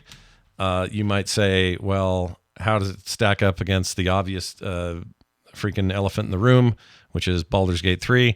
Well, let me tell you. I played Warhammer 40K Rogue Trader. I'll spelled it wrong in the notes, though. Let me fix that. Rouge Trader? No, Rogue Trader. Trader is what I did. Trader. I used to know a guy named Trader with an I, and I think that's what I did. Anyway, here are my initial impressions. It is a CC or a CRPG in the grand tradition of things like the Baldur's Gate series, and it's that kind of game. There's plenty of those out there, but it's set in the 40K universe, as we know. And where it is strongest is its story writing. Its writing in particular, and its storytelling is very strong. Its voice acting is really good, and its music is insane. Its combat is very fun, and its combat system is very fun. Turn-based or real-time? Turn-based, all turn-based. So it's a proper. It's not. They're not using existing. They're both good. Two different stuff. Like their last game had both. Right. They had turn-based and real-time with pause. Owlcat, who made the game. Yeah. But I was just wondering about this one. This one is 100% turn-based, and it's a lot of the cover-based mechanics that you would see in games like XCOM, but you're doing it with a party, and the party works a lot like a D&D party, except the system it's not even a 40K system. It's a new system for the game, but I really like it. I like how it works, how the skills are unlocked, how you use stuff, how movement works. You have action points and stuff you're familiar with these sorts of things. Psychers seem OP to me, but whatever, they're fun. And the 40K world's really well represented. It's very crunchy and chunky, this game. So blowing dudes up is great. Their arms and guts go everywhere. It's very much that 40K, like, Ezekiel, to me, we must protect the Emperor God from the, all that bullshit. It's tons of that layered on there. The encounters are really fun. Like I said, the acting and interaction with your other characters are fun. Here's my only complaint about it as compared to Baldur's Gate 3, because you can't help but compare them. Baldur's Gate 3 is way more polished on things like animated sequences, sort of interactions with important moments where it's, they kind of pull the camera out and things happen out of your control, more like a cinematic. Baldur's Gate 3 is just next level. It's like so much better. So this stuff feels a little plastic, a little old school, and it's fine, it's serviceable, but in the shadow of BG3, it's hard to say it's better at that, because it really isn't. And also, what was the other thing I was going to say? Oh, not every line is read, so it's more like every other RPG out there that can't afford to have a giant, amazing cast read every stinking line possible. So there are times where it's like, oh my gosh, these actors are amazing. And then you'll have a whole bunch of dialogue where like, no one's talking. I just have to read it. It's fine. Again, other games do it. Deadfire did that. I didn't die. I was okay. I lived. Pillars of Eternity was like that. Yeah, but man, we were so spoiled by Baldur's Gate 3. Yeah. I wish I had played more of those games before I played Baldur's Gate 3. Right? I know. It's going to be really hard to go back to like, why aren't they saying this to me? Yeah. I think that's a new standard, and it's a high standard. I would love it if Owlcat maybe they could do this like Disco Elysium did this. They went back and added voice to everything. Why not this? Because they're very good when they do. And I think the writing's awesome. It's really epic stuff. The music's insane. And I'm really into it because I love this setting so much. This will probably ultimately get more playtime out of me, maybe even than BG3. But it's not going to be the same level of output. You know, those warnings we talked about on the show that they put out, or somebody was saying, hey, don't expect every computer RPG to look like Baldur's Gate 3 or play like it because it's going to spoil you guys for a while. That whole discussion we had, it's impossible to ignore it. You just can't ignore it. Like, it's the elephant in the room, and everything's going to be compared against it. But I think this compares favorably if you've played the shit out of BG3 and need something new, or just love 40K as a backdrop. I think this is a no-brainer. It's real good. I like it. It looks good. I think I don't think you would have encountered bugs yet, but the big thing with the Owlcat games is they generally release them not in a good state. Yeah. So some of the reviews are saying, like, again, Act 3, it's usually later in the game. You play the game for a while and it's fine, then the wheels start to fall off. So I think they're working on that stuff. They're definitely patching it. I see it patches and updates. So yeah, that's good. This game, I mean, I've been. That's why I just didn't pull the trigger right away. I'm like, I still got stuff I'm doing in Baldur's Gate 3. I don't need to play this immediately. Yeah, I'm tempted though, because Warhammer's always tempts me. It's one of those like just IPs that just now. I agree. Like, hey, you want to play this in Warhammer? And the answer just I find it's usually yes. Even when it's kind of ends up being no, I say yes initially. I'm like, of course I do. Yeah, even when they're kind of not shitty, but just sort of average experiences, I still love them. I love them because it's 40K. Like, there's just something about that thing. And I don't paint minis and go to, you know, big war parties the way like Metzen and others do. I don't do that stuff. That's not my experience with 40K. My love of 40K is the video games and the books I read. And this upcoming TV show, I could not be more excited about that shit. Oh my gosh, I'm so excited about that 40K show. Yeah, I'm stoked about the show too. Yeah. No, this is definitely like a pick up at some point game. I guess you wouldn't know anything about the co-op. No. The thing about Larian games is like the co-op is incredible. You know, after we were done Divinity Original Sin 2, friend group was like, "All right, what's next, man?" I'm like, "That's it. It's all downhill from here." Like, well, probably just wait for Baldur's Gate 3. Yeah. I can never speak to any of you ever again. It's done. That'll be the end of that. I think this game has co-op. Do you think it'd be good? Yeah, I think it'd be all right. I think the one expectation that you know how in some ways BG3 is a sandbox for fun times because you can go into a zone full of orcs and go like how the Crofton the thief was sneaking through barrels of smoke powder, and I derped bringing a lit torch into the smoke powder and blew him and myself up. That's not going to happen in this game. I don't think this game is going to see as much of that. This game's a little bit more structured in the sense of the chaos happening. There can still be chaos, but you stacking 500 barrels of something and then setting the whole castle on fire to solve the entire quest that would have otherwise taken you 50.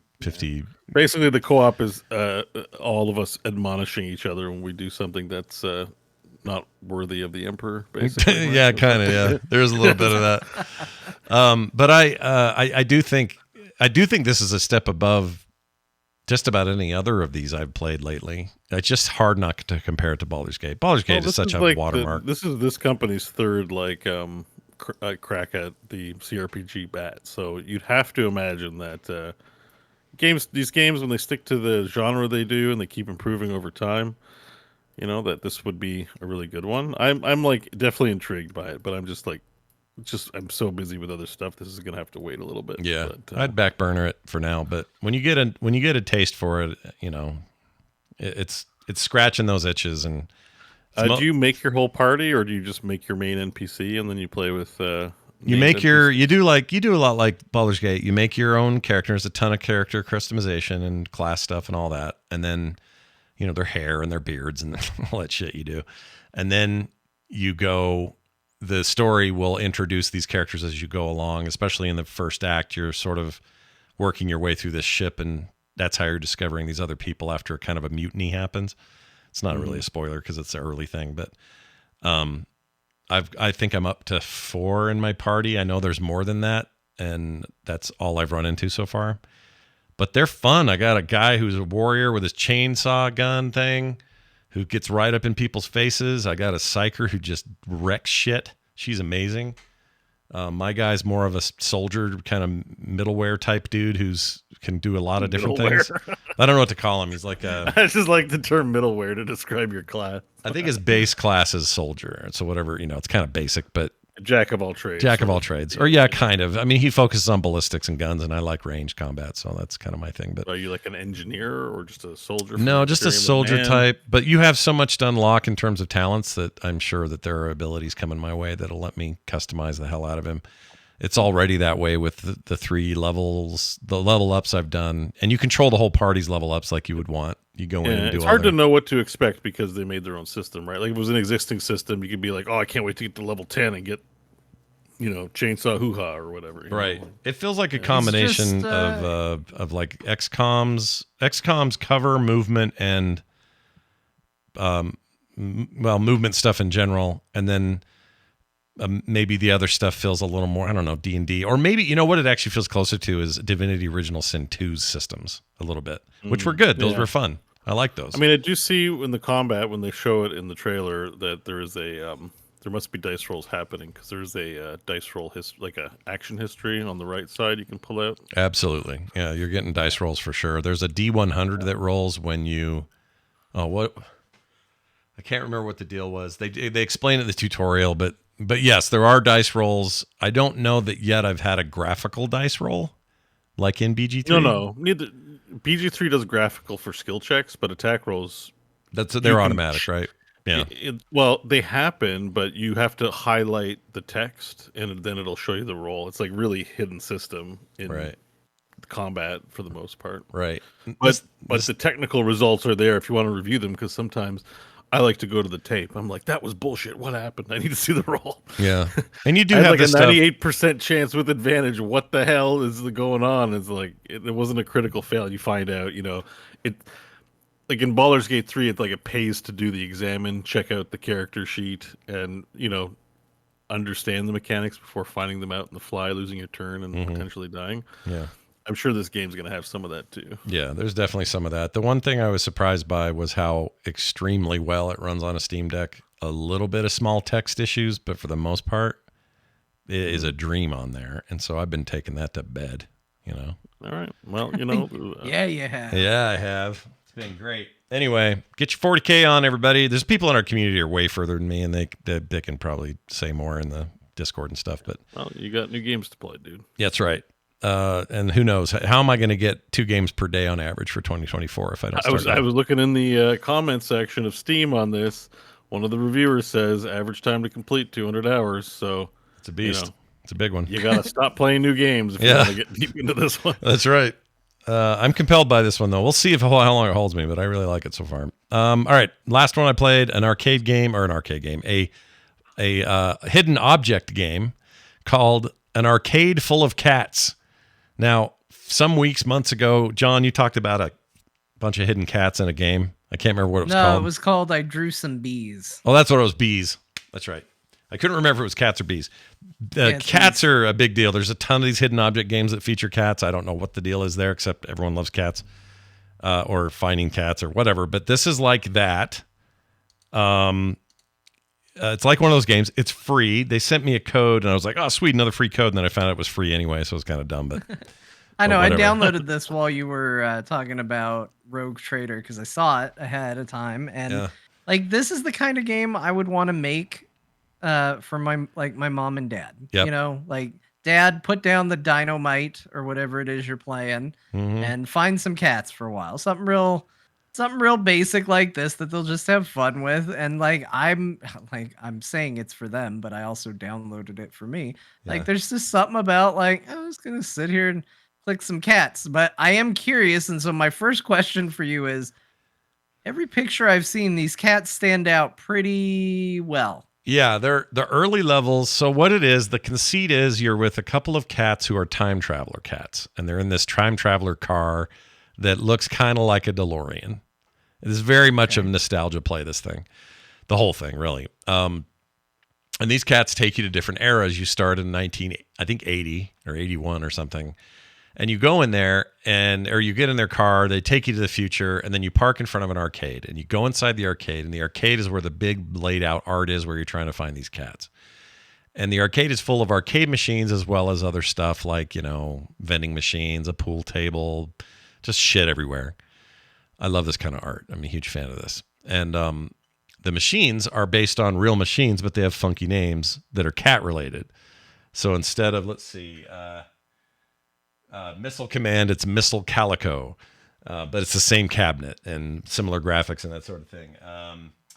What's another one? Oh, I can't read them from here. Anyway, Tron is like Ron because somebody on the team has a cat named Ron. It's like that kind of stuff. So anyway, they theme it all around cats, but the machines are kind of nostalgic that way. And one of the machines in each arcade of each era is always kind of on their static going. You're supposed to click on that one, and there's a whole other find all the shit in that game, but it's themed around the machine it's in. So you're finding cats out here in the arcade, but in the 1985 arcade, the machine is for Paperboy, but it's called, I can't remember. It was a cat pun. And you go in there, you're not even trying to find cats. You're just trying to find the newspapers that are laying all over the place. And it's just like a level in Paperboy, the old arcade game. And it's really fun, like really creative and inventive. And I found it to be challenging. There are plenty of cats I had a hard time finding. So as obvious as some may be, like to answer your question. I was gonna say, like, yeah. Do you see blue? Like, all I can go off of is what you have pulled up. Oh, well, what's like, up right now? The blue ones are the ones that they've already clicked on. If you don't click on... Oh! Yeah. This is how you know you've chosen them. That explains so much, because I'm like, Scott, I hate to tell you. Yeah. Wait, you thought they were defaulted that way? Like, yes, I thought this was the game. I was like, this game seems a bit trivial. A little trivial. No, like right now, I wound it back. You can now see he's only got 2 cats so far. It's big and blank. You got to find the cats. You can also zoom in. He's not doing that in this playthrough. I don't know why, but you can zoom right in. Hardcore mode. Yeah, I guess so. All right. Man, you know what? Now it feels like a game. Now we're cooking. Now we're cooking with gas. I see a game happening here. Now, what's cool is you go from 80 to 85. That 85 arcade, full of 85 arcade machines that you remember as a kid if you grew up in the 80s. If you grew up in the 90s, good news. They have 90s arcade machines. In the 90s packs, you go into those. There's some DLC to go to 46,000 years in the future. There's one to go way, way, way in the ancient past. Somehow there's arcades in those places. I haven't bought those, but I'm going to probably consider it. They're cheap. So like the games that you play in the distant future, like Grand Theft Auto 7? Or... Well, like these devs are like on some shit because it's DevCats is the dev, and I'm looking at their history, and this is all they do is make games. This is not the first type of game like this. No, there's many. A building full of cats. There's a castle full of cats. Yeah, it's a thing, and they sell. They don't sell many of them. Most of these are free. They're sub $3, or like the cheapest thing I see. The most expensive thing I see is like $3.85 for the. And that's priced I think that's priced the where it should be priced. Like these are weird. Oh, I should say there are bonus cats that are hidden in things. So you gotta if you see a bag and it's just kind of laying there, but there's no indication of a cat hanging out in it. You click the bag will open, and now there's like a bright orange cat in there. Those tricky cats always getting into bags. Yeah. You know. So I don't know.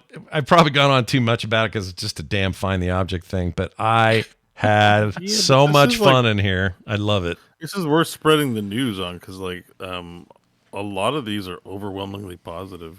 Like, most of them are. I mean, sometimes you just want to find hidden objects, hidden cats. Yeah. And this does it, and it does it with very soothing, cool music, and very. It's the only the only thing I would do different is when you click on a cat, I want a bigger, more tactical feeling of like I found a cat. Because right now you just click it, and he just shows up. But I want to be able to click a cat and have it go burn, like Hearthstone style, have it explode a little bit or something. I don't know. Game, they're really leaning into the cats. I'm going to post a picture of the dev team here in the Discord. Oh, sweet. Let's see. It's just a picture of 6 different cats. They don't even have names. They're just artist and model. And there's a cat, sound engineer, cat, CEO. These guys might be into cats, like really into them. It's just really funny. I don't know. The first game development studio totally run by cats. Oh my gosh, dude. That's crazy. It's made by cats. Just cats made this game. Yeah. It's fun though. And I loved them as a kid. I love them now. I like hidden object puzzles. They're fun. And there's some nice twists in this, so I would. I'd never heard of this, and it seems to be universally praised. And I think I want to try and get my mom to play it. Oh, now it's sure. If you know anybody, like kids would love this. I like it for just the soothing. People who are crazy about cats love like cat things, and I'm like, it even it's soft and nice. It's not like Stray and oh, you're lost and nobody loves you. Mm-mm. It's just nice and like find the cats. It's more like cats have taken over in a weird way. It's a little sinister in that regard, I guess. Cats are everywhere, and the video games are all named after cats. It's crazy. But it is really fun and worth the $0 I paid for it. And also, like you said, overwhelmingly positive reviews. People seem to like it. It's making me want to make one of these because I love drawing like this too. I love doing. There's an arcade called Tongue. Yeah, there's and that's instead of Pong. So yeah. You got Tongue. You got Galax.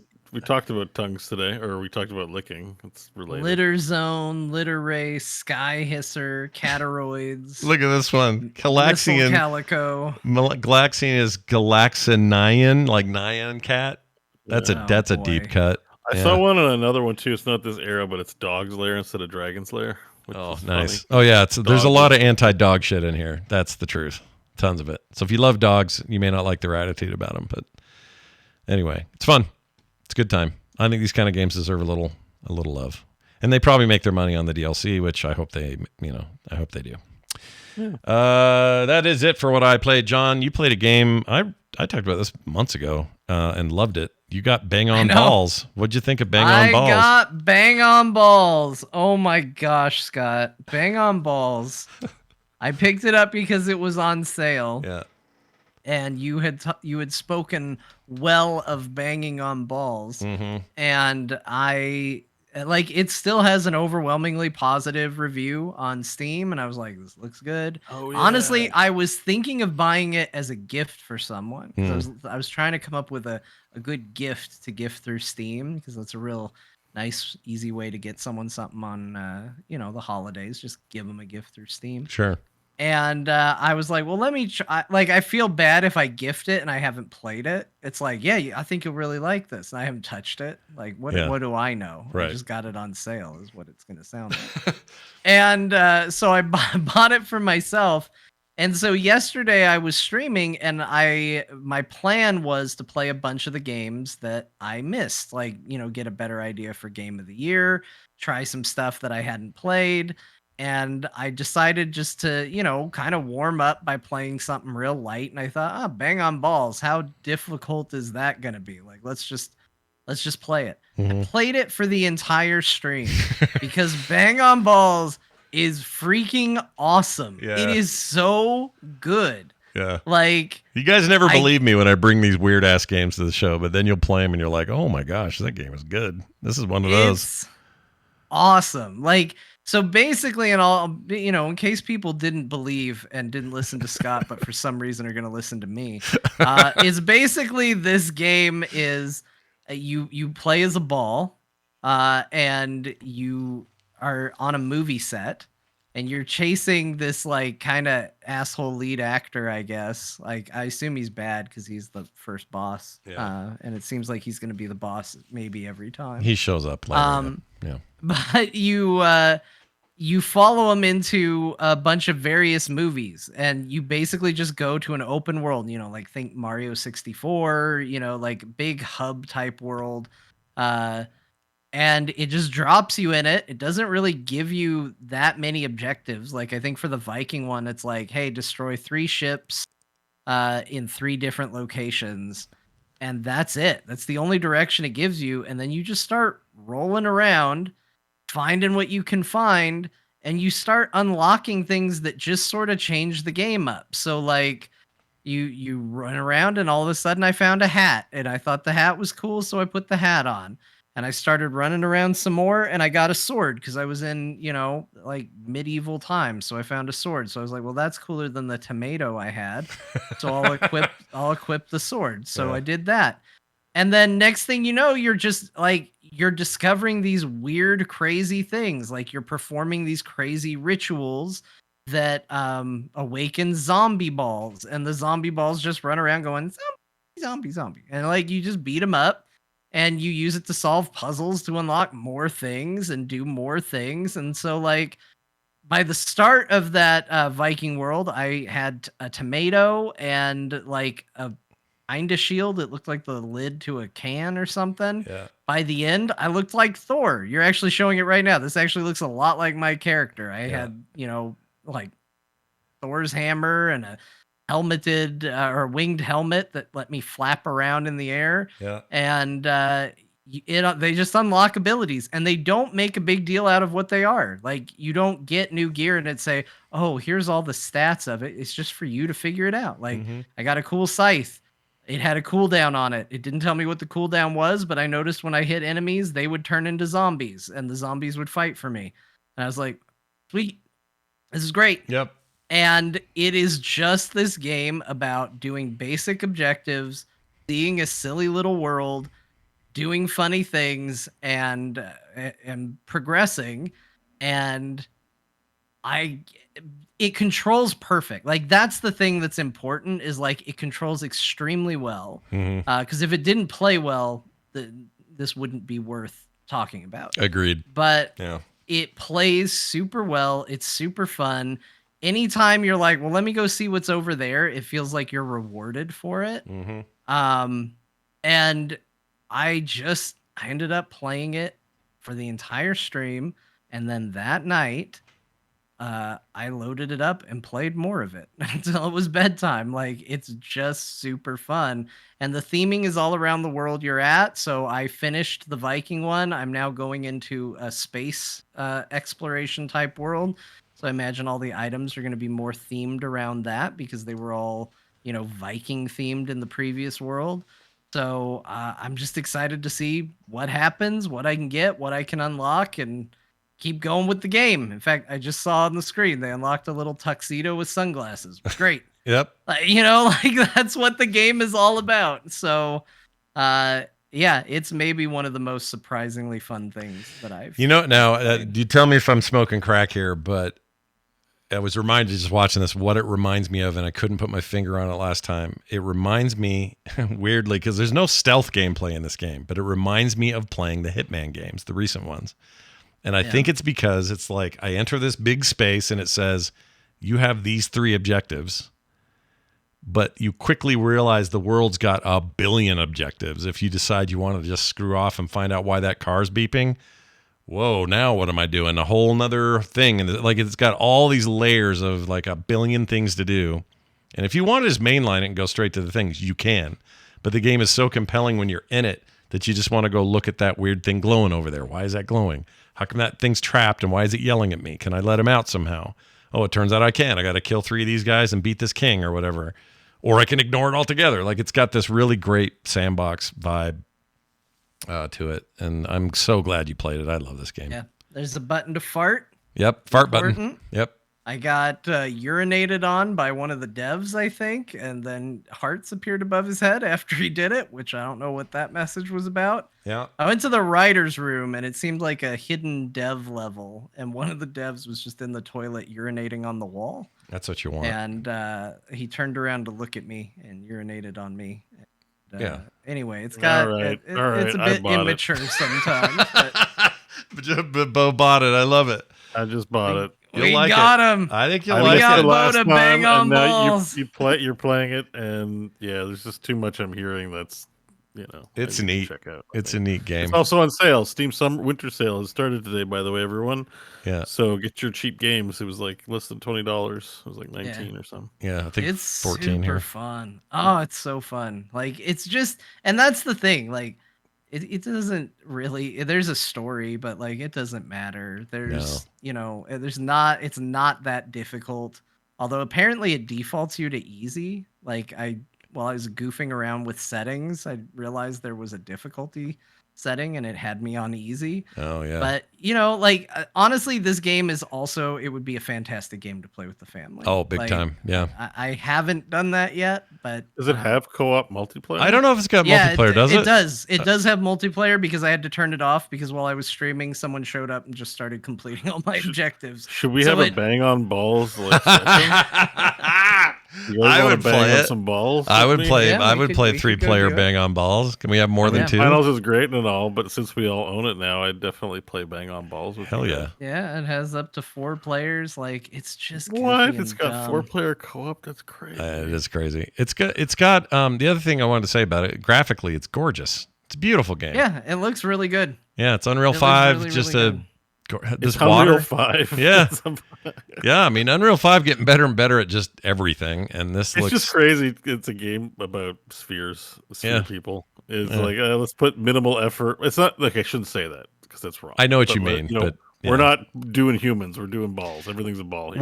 What you probably see happen here is I think in the prototype stage they were like, you know what's fun is this ball just slamming into shit and Yeah. moving around this world, and then they went, well, why not just make the whole game about that? Yeah, They kind of we did. could just, but it's like, what? How can we maximize like the animation output of balls Yeah. instead of just Yeah. all humans, which takes big team and way too long? But balls, we can do. The sheer amount Well, of and- assets, that's the other crazy thing. There's so much shit in this game. So much. It's also like smartly designed, and like this is gonna sound like I'm throwing shade at other developers, and I'm not really, but at the same time, like this was such a pleasant surprise. So like in the Viking stage, there's these blue crystals all over the place, and you can't smash them. But eventually you go into a cave and there's somebody mining them with a mining pick. And sure enough, you find a mining pick down there, and if you have the mining pick, you can break the crystals. But you would assume like, okay, I got to press down, I got to equip the mining pick, I got to go over to the crystals, I got to hit it, and then that'll break. And then I want to use the sword because I have a flaming sword too, and that's better for fighting, so I'll switch to that. Nope.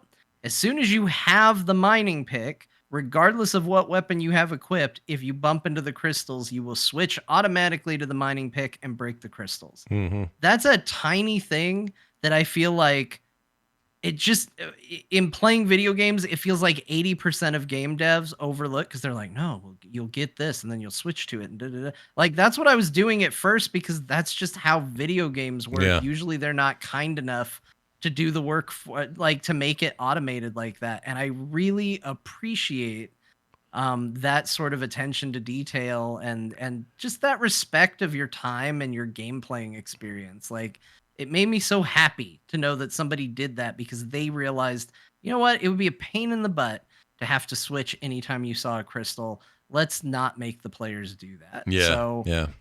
the game's just full of little details like that. And again, you're rewarded so much for just exploring, like going, what's that over there? It's probably something. And Yeah. even if it doesn't seem like something, it could become something later. And it's very dense with those things. It's not afraid to have stuff everywhere all the time. So even if you're like, I don't want to fight this boss in the middle of town. Ooh, look, a shiny bauble just beyond it that is a whole nother thing to do. Like it never. Oh, I'm just gonna have to get back in. I really do like this game. It's really good. Plays great on Steam Deck, by the way. Steam Deck owners. Awesome. I'm glad you played that. That makes me very happy. Any other games you want to mention? Yeah, just a few quickies. I'll mention that I am still playing Death Must Die. I'm really liking it. I'm finally hitting my stride in that game. Like, one thing I haven't really mentioned about the video game is that I felt like the ramp up to being like feeling overpowered and feeling like you're just rocking through the game felt a little longer in this than a lot of these other ones. I felt like I was still like getting taken out, shortly after the first boss. On a lot of my early runs, I actually unlocked a bunch of characters before I even got anywhere close to getting near the end of the game. And some of that is on me. I kept wanting to try and experiment and do weird things, but it just felt like it was a slow ramp up. And I finally started to get some of the synergies to click and get kind of that power scaling that you can get where you go from, oh, I'm getting stomped by things to, oh, I'm going to wreck everything. So that game is probably, it's right up there with Vampire Survivors for me. I absolutely love it. I love the art style of it. Again, I love the fact that you see your weapons. It makes a big difference. Played more WWE 2K23 because, it's my most played game of the year. That's clearly not changing. So we're still doing frog wrestling. We got we did a show yesterday. We have one more show before the end of the year, and then I think I'm going to take a slight break for a week or two, and then come back and hit the ground running with it again. Yeah, you've really put out a lot of content. I agree. The past year in a very dense amount of time. For what is a fantasy, but full television production. Like you're doing news show, and then you're doing an actual event. Yeah, it's a lot, and whole storylines and stuff. Like it's actually a lot of work that goes into that, man. It's been a very taxing project that things have had to get cut. Like I've skipped a couple of the news episodes because I didn't have anything besides just saying, "Hey, here's what happened" to say on them. So we're going to get a little bit of a recharge, take a little bit of a break, but we'll be back shortly after, whatever the fallout is after next week. Next week should be pretty big. And then still going to be big fights. Lots of belts on the line. You never know. And then Fortnite, still playing a lot of that. It's a good season. The game is in a good place. The other modes, I still haven't gotten into the rocket racing. I ended up just getting too sidetracked by the base game, just having fun doing the battle royale. So I still want to try rocket racing at some point, but I haven't done it yet. Yeah, I meant to install all that and I didn't do it. I just got, I don't know, too much other stuff. I have 40K things to worry about, but I got 40,000 problems and a bitch ain't one. Yeah. Beau, let's throw it over to Beau. All right. You got a lot here. Tell us all about it. What'd you do? Yeah, we got a lot to do. So for all the non-WoW players, just bear with me for a few minutes, okay? I know. We got BR shit to talk about, but we do need to shout out the core guild on the Season of Discovery Wildgrowth server. We cleared Black Fathom Deeps on Tuesday. Nice. So hooray! And I'm going to shout out the team because they asked me to. So, but we'll never clear anything with you ever again if you don't. Beau. Yeah, Daribo, who I've seen in the Heroes scene for a long time, so it's fun to play with him again. Daribo, Evening, Garnaz, B-Moog, who you've probably seen in your chat, Centrifuge, Retcher, who's Dawn Treader today in the chat, Worm Skull, Cali Snowman, and Terror Skull. Nice. And myself, we cleared it. Congratulations to the team, and I want to say thanks to all the people who were served as alts. We can't run 2 10-mans, although we'd like to, but not enough people show up, but we still have the 10. And we finally got past Kelris. Basically, it turns out, start of phase 2, everyone has to drink a FAP, and then it helps a lot. Yeah. That's an acronym for Free Action Potion. And it's fun because the acronym is FAP. So you just say, everybody FAP now in phase 2 over Discord. Yep. And it means to drink the potion, not what you're thinking. Yep. Don't look it up, kids. Anyway. You can if you want. You want to look it up fapping, you go for it. We don't want to stop But it was nice to clear the dungeon out and have a good sense of the boss. We one-shotted everything except Kelris took 2 attempts. But that was our first time fighting that last boss that you're seeing now on the stream. I can't remember his name, Akumai or something like that. But we barely got it over the line. I think only the rogue was left standing at the end of this. But, and I didn't get my epic. No epic dropped on that one, so it's kind of sad. So we're going to be going again on Saturday. Core SoD community stream happening again. Nice. Anyone who wants to join, we're going to try and run 1 or 2 raids. That includes you guys if you're interested. It's never too late to join the raid. But, that's congratulations. And I maxed out my rep for Warsong Outriders, doing the Ashenvale PvP, so I'm pretty much done with SoD. I'm still going to be raiding, for the next little bit on the Saturdays, maybe Tuesday, maybe it's just 1 day a week going forward. But so I don't want anyone in the guild to panic or anything like that. But it's pretty much done. There's nothing. There's only a higher level quest. We did run RFK, which is higher level. It's 25 to 33. Yeah, and we could barely hit the level 33 bosses. The priest had to tank because it was the only one generating reliable threat, which was kind of fun. But there's really nothing left to do. You discovered the entire season.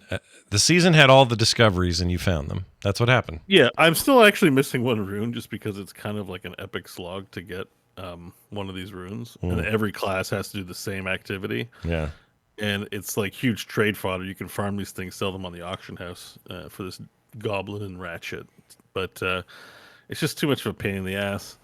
I may do it, but I'm pretty much done. So I'm probably going to log in for raids, and there's just literally nothing else to do except play alts, which I'm not going to do. I don't think too much. Yeah. So That's cool though. I'm glad you've been. well, it's do kind of this. nice that it's 2 weeks of WoW, and now I'm done. They released a roadmap, which we'll talk about in detail later. But there's the next bit of content's like January, February. So Yeah. I'll go to the raids, but yeah, I just didn't want to be doing WoW full time. I got other games to get to, as we talked about. So it's kind of nice to have a stopping point and just take a break. On the retail side, I'd really hoped they were going to release that Dragon Flying Everywhere patch before the end of the year, but that's not coming out till January now. So I'm kind of bummed about that. But sorry, what? Oh, flying every. Oh, yeah. yeah, because in retail, the dragon flight stuff, the actual systems around the flying of the dragons is only available in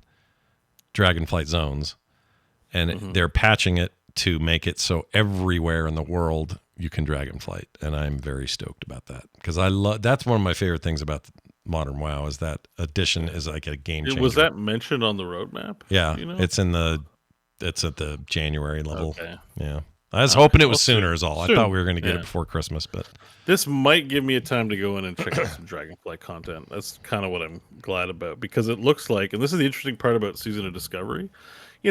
Winter they're going to have level 40 cap, spring level 50, summer level 60. Get in for a few weeks, play the game. Winter, they're adding new end game, so the Classic Plus is coming. yeah. We don't know what that means, but basically there may be just new level 60 shit, which is I'm very curious what that's going to be.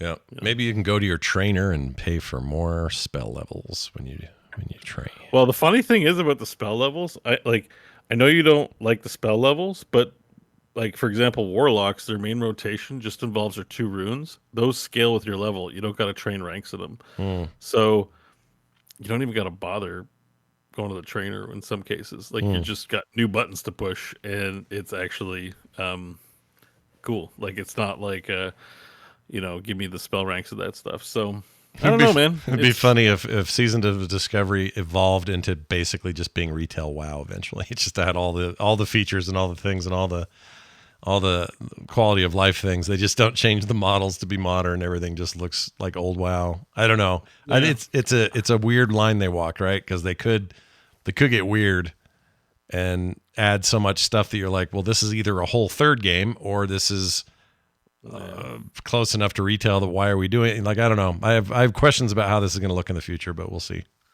We'll see what's going on. I think in the near future, it's just going to look like regular WoW with raids and new stuff. There isn't anything shockingly new, but Right. But this time next year, there might be some interesting things happening. What if in this lead up to WoW 2 and weird multiversal shit, WoW Classic Plus, the Season of Discovery is a thread that leads into the War Within trilogy. Oh, wow. That'd be Avengers so cool. Endgame style, that the 2 player bases actually end up hooking up. I mean, even Well, if not it's, hooking up, but you know what I mean. Yeah, Like, even if it's just a little bit, like some kind of crossover event stuff would be pretty rad, actually. What if like the end game raid is classic players and retail players, like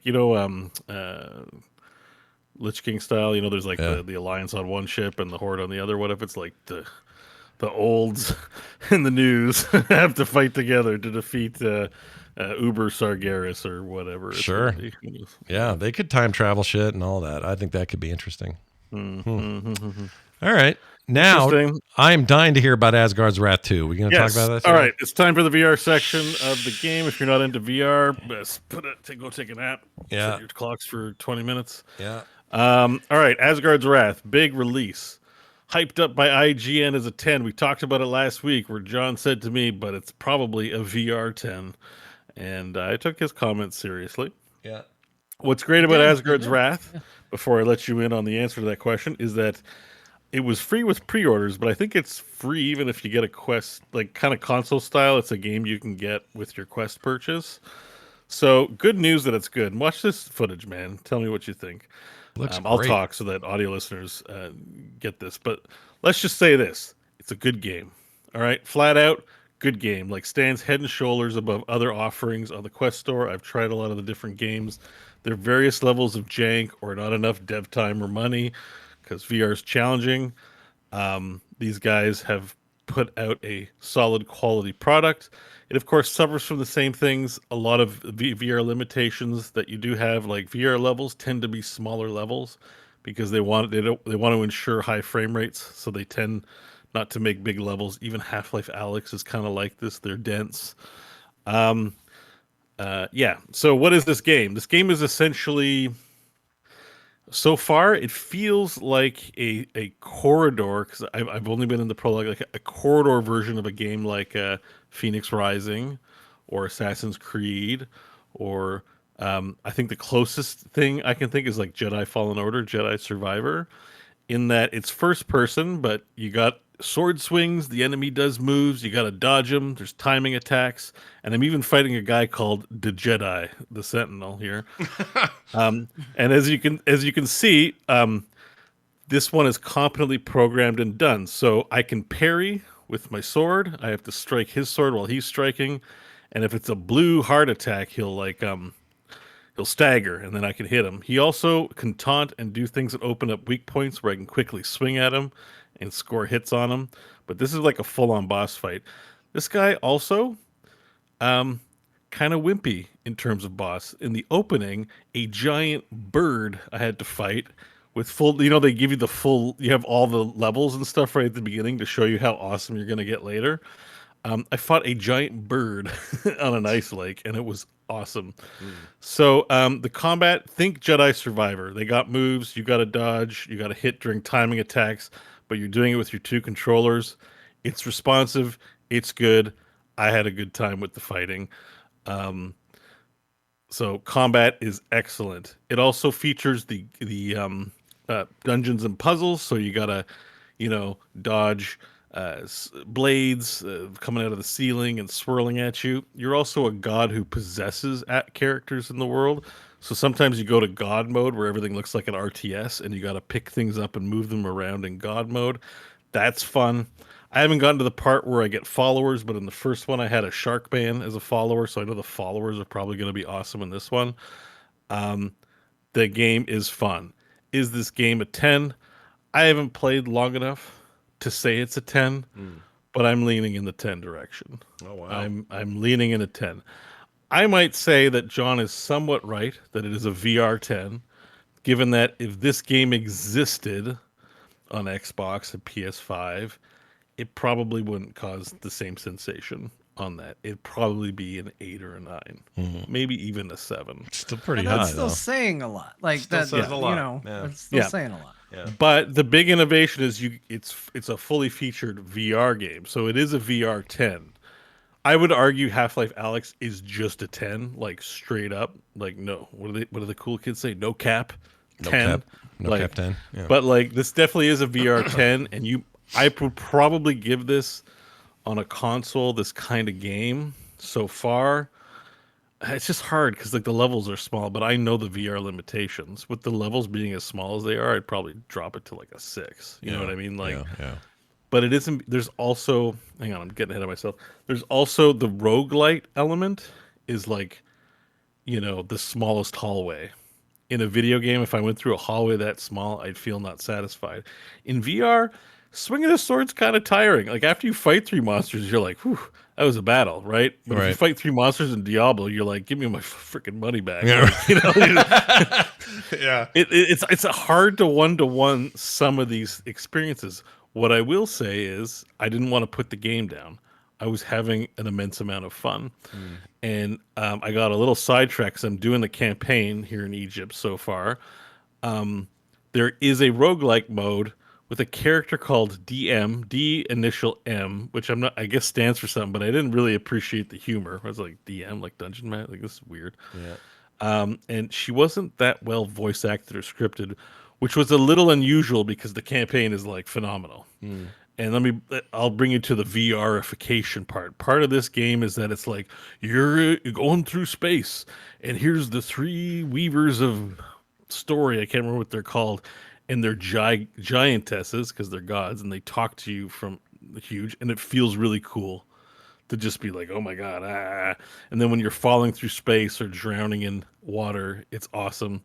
And seeing this is here God mode where you got to pick up big giant things and move them so you can move your little guy around and solve puzzles. Oh, that's like, okay, environmental puzzle stuff, but from the perspective of the Omni God or whatever. That's cool. Well, I would say if I was 15, 16 and playing this game, I would be stoked. You'd be losing your for shit. all the people buying their Quest 3 and getting just a good game by default, kids are going to love this game. Yeah, for sure. I think I mean, every time I see it, it looks really, really impressive. Is it Souls-like in the combat? Would you say, or is it? I would say more Jedi Survivor, Jedi Okay. Fallen Order, like Souls-like. It's like very punishing if you don't hit. Yeah. This isn't punishing. It almost is a little bit Diablo-y. Like, you know, sometimes third-person games like this feel like I'm killing a lot of monsters and doing stuff. Like it feels like, yeah, I could take on kind of a horde of these lizard men.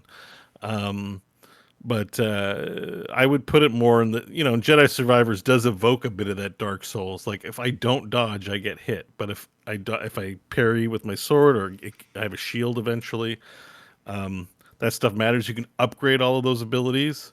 So there are ultimates where you throw your axe on the ground, then your sword can turn into a whip, and you whip the axe up into the air, and it causes a meteor shower.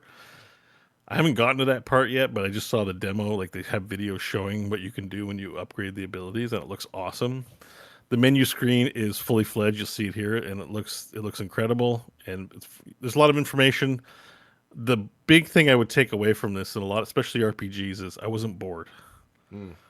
From the time I booted up the game to the time I put it down, just because I had 2 other VR games to try before I ate dinner, I didn't want to stop playing, and I enjoyed it a ton. That seems like high praise to me. I would get if IGN gave it a 10, I'm not mad about that. There aren't many VR 10s, and this definitely is a worthy worthy game to give it to. So Yeah. I would just say it's a bit of a VR 10. Keep your like expectations about what you're going to get in a VR environment from flat screen in check.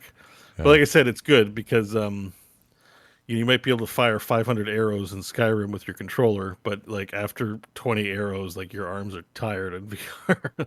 Like, and you even see that in my Steam playthrough, right? VR's 2%. It's like, yeah, I can't play VR games for 16 freaking hours because like your shit gets tired, your brain gets tired, and like it exhausts you in a different way. But it doesn't mean it isn't like fun, even just to play for a few hours or something like that. So Right. Well, that's great. Solid, fantastic game. I've come to terms with John's VR 10 comment because at first I was like, well, why couldn't they? But I've kind of come to terms with it. I think it makes sense to say, given the kind of format that it is, I think it does deserve its own ranking. You know? Yeah, I don't think they're necessarily 1-to-1. Like, you know, I look at the footage that Beau was showing. Him sitting there fighting, you know, this one bad guy and like, ha. And I'm sure if you're in VR, that's an engaging thing. If you were playing that with a controller, that looks boring. That looks like I'm complaining about why does it take so long to kill something. But like Beau said, you know, the way you engage is just going to be different with VR. Therefore, I think they need to be graded on different like merits. And so saying it's a VR 10 isn't really meant to be a slight. It's just meant to be like, don't hear a 10 on VR and go, well, time to go slap down $1,000 and get all invested in VR because the greatest video game ever made just released. That's not what it means. That's all I was really trying to say. I wasn't trying to cut the game necessarily. Yeah, So. I get it. I think that's a good way to put it. The $1,000 is with the full kit, which I highly recommend. My quality of life on the VR headset really benefits from spending the extra, but technically you can get it for $600. But I'm not trying to push this on anyone. I'm just trying to say like this is a very good game.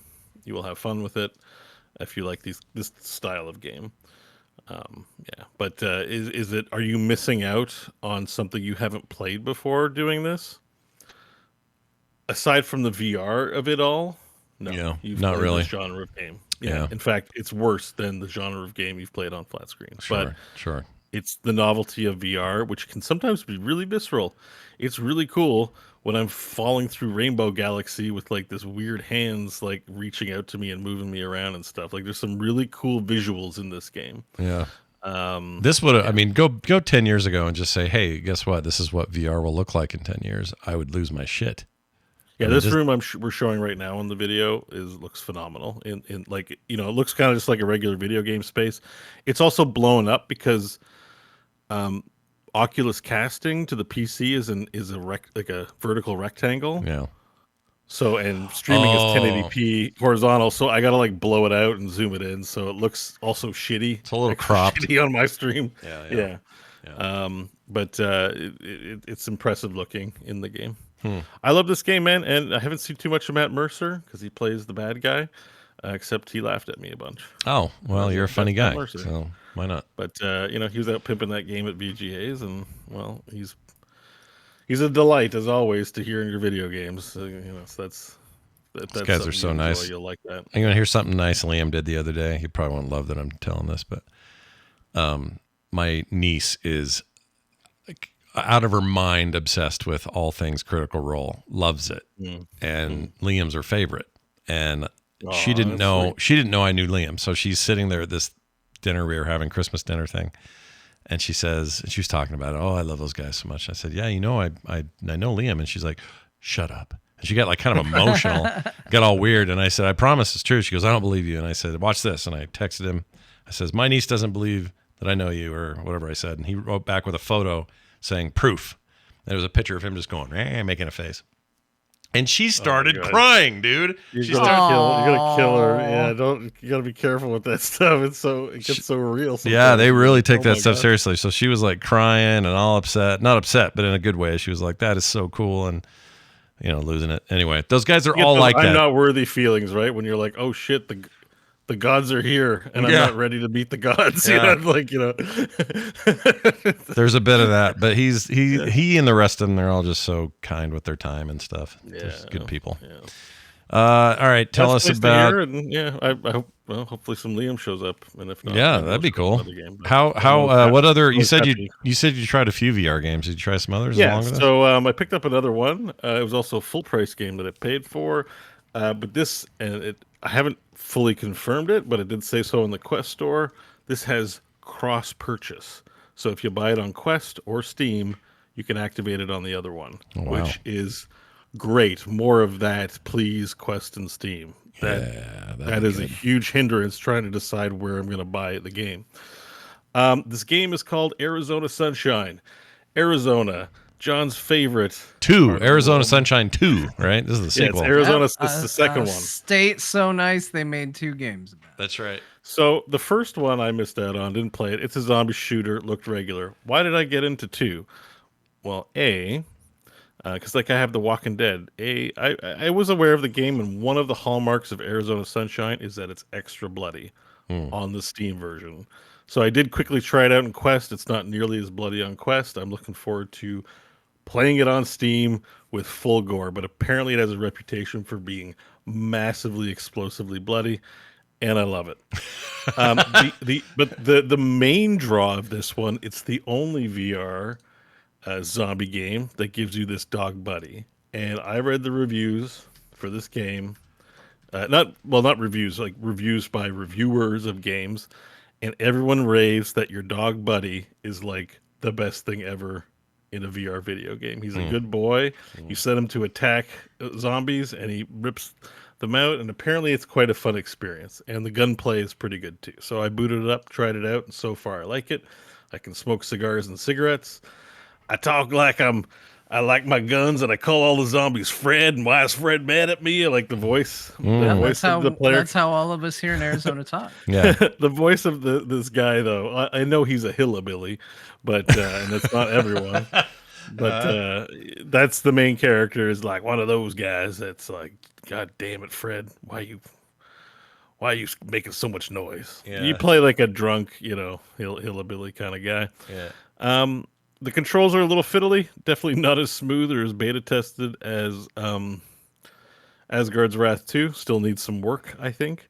This is also, I think, a single dev game as well, which is really impressive for what it is. Oh, I didn't know that about this series. I figured If it's this not, was yeah, a you team. can see in this footage too. You see the stogie in my Yeah. That's, I have a stogie in my mouth. It's just kind of fun. I should not have opened that door though. I'm I gonna was like, I felt like your wiener's out, but it's a cigar. Just walking Yeah. around. So Yeah. this is only one eye when you're streaming what it shows, but in two eyes it kind of has this weird effect where it feels like it's where your mouth is. Oh, weird. But yeah, no, it's I've enjoyed it so far. Only got a little bit of time with the game, but I wanted to bring some attention to it because zombie shooters work in VR because the enemies are slow, and when you actually playing with your hands and stuff, you realize I'm old, and when I bend down in VR to pick things up, my knees hurt. Like in video games, you can crouch all the live long day, but you realize like I don't want to crouch. I got like 2 crouches in me. You know, like I don't want to crouch like 15 times. I have to sit down. Yeah. So yeah, it's fun. That's awesome. All right, that's Arizona Sunshine. Next one, and this was one I was really interested in, but it could have gone either way, Shitsville or Goodsville. But I'm glad to say it's actually pretty good. It's Lego Bricktales. What? Lego? What is Lego Bricktales? Well, let me tell you, it has a Super Mario 64 kind of vibe, like John described, bang on balls. In that there's a hub world, and it's made out of Lego. But this isn't an action game. This is a game where you have to solve puzzles by building Lego. No bridge there. Here's a bunch of pieces. Build a bridge, and they give you a limited amount of pieces in space, and you use your controllers to build Lego pieces. And you gotta go. It's a stupid premise. It's like your grandpa is a scientist, but he let all his sciencey worlds go to shit. And the mayor's coming, and we need to impress the mayor with how good his theme park looks. So we got to go to all the portal worlds all over the multiverse and fix everything up to get happiness crystals. And the happiness crystals will make the park shine. And it's stupid as shit, but I don't care. It's enough of a premise to go around building Legos. Yeah. And so you'll see there, and everything is made out of Lego. The best part, I didn't discover this towards the end of the session. It's an AR game. So that background you're seeing, I can turn that off and see my room. Oh, that's cool. I like those. That's pretty neat. Yeah, I like Yeah, that. so you can put it on the table, you can zoom in and out, and it's like the Legos are moving and you're controlling them, and then you get to build your Lego pieces. It's kind of dope. And if you're like, I'm looking for non-violent things to give to my kids, kids love Lego Bricktales, it's a real winner. Let me ask you this real quick. That's a game that also exists on there's a 2D version of this game. It's on phones. It's on, looks like Apple Arcade has it. Oh, could be. Steam has it as well. Steam has just like a standalone non-VR thing. So this must be, it's a separate game. It's not the same. Oh yeah, game. it's way cheaper on here too. Yeah. Lego. Okay, so this game already exists. Cool. I never played it. Yeah. It looks I like imagine a game. VR adds a real dimension to it though that these other versions don't, if I had to guess. Yeah, well, I can pick up the pieces literally with the controller. Probably with hand detection, it probably works too. Yeah. I just feel like I'm building things. I mean, it's probably fine on flat screen too, but it was a fun chill. Like I'm sitting on my couch, like just chill and putting the pieces together, and Sure. I liked it. It was a vibe. So It's awesome. anyways, All right. that's great. Very cool. Yep. What VR else do you got? section. That's what I got for you. on There you VR. go. VR, everybody. Our VR moment is over. Now we move on to some 2D content. Yeah. So just a quick check in on the Baldy Gate. Baldy Gate. Baldy Gate. That's Baldur's my game. Gate I was gonna 3 play it. multiplayer session. Vlakith wished us all dead based on how that went down. Yeah. I just wanted to share that with everybody. I'm glad that happened. Yeah. It sucks having played through the game with them because basically I have to sit out the story. But in that case, I was nudging them towards that. Like, you sure you don't want to say like this? Yeah. And they're like, yeah, we want to say that. And I'm like, okay. Yeah. And we nailed the wish ending, which I don't know if you've gotten this far, Scott. So this might be spoilers for you. But there's a god, and if you piss her off, Oh no. she will wish you dead, and you will reach the game over screen. Oh, wow. It's not a fight, not anything. You're just like you're all punky to a god who wants you to be, respectful. Sure. And she's just like, okay, die, and you die. Just tears you a new butthole. Yeah. All And right. It's a funny outcome. But anyway, so there's that. All right. Nice. Nice. That's it. That's it's great. We had laughs as usual. Sundays on my stream. Sure. Check it out. Okay, and moving on to the last game, Diablo 4. Remember that game, guys? Yeah, I'm playing Still that a thing? lot. I'm still playing that I've too. I've heard of that. I didn't mention it, but I've been playing a bit as well. No, did you do the seasonal event? That's just what I was going to talk I about didn't. today. Tell me about that because I missed that, but I did. I have been playing just this season in general, more than I did. There's a big satyr or whatever, the fallen, like red is like a Red Riding Hood or red hooded demon that you got to go around and hunt and get all these materials and turn them in to upgrade. It doesn't take long to upgrade the sort of station where the bard is at, and then turn it into him for he's got a weapon aspect and a few bags of like goodies he can give you for cheap, but the main thing he gives you is wintry cosmetics.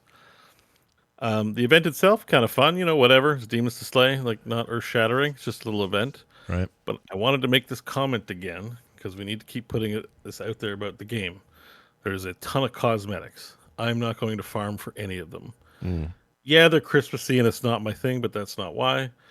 They look like shit compared to what's in the store. I don't know why anyone wants any of this stuff. When I went into the store and there's some badass new armor sets, like the druid has like giant like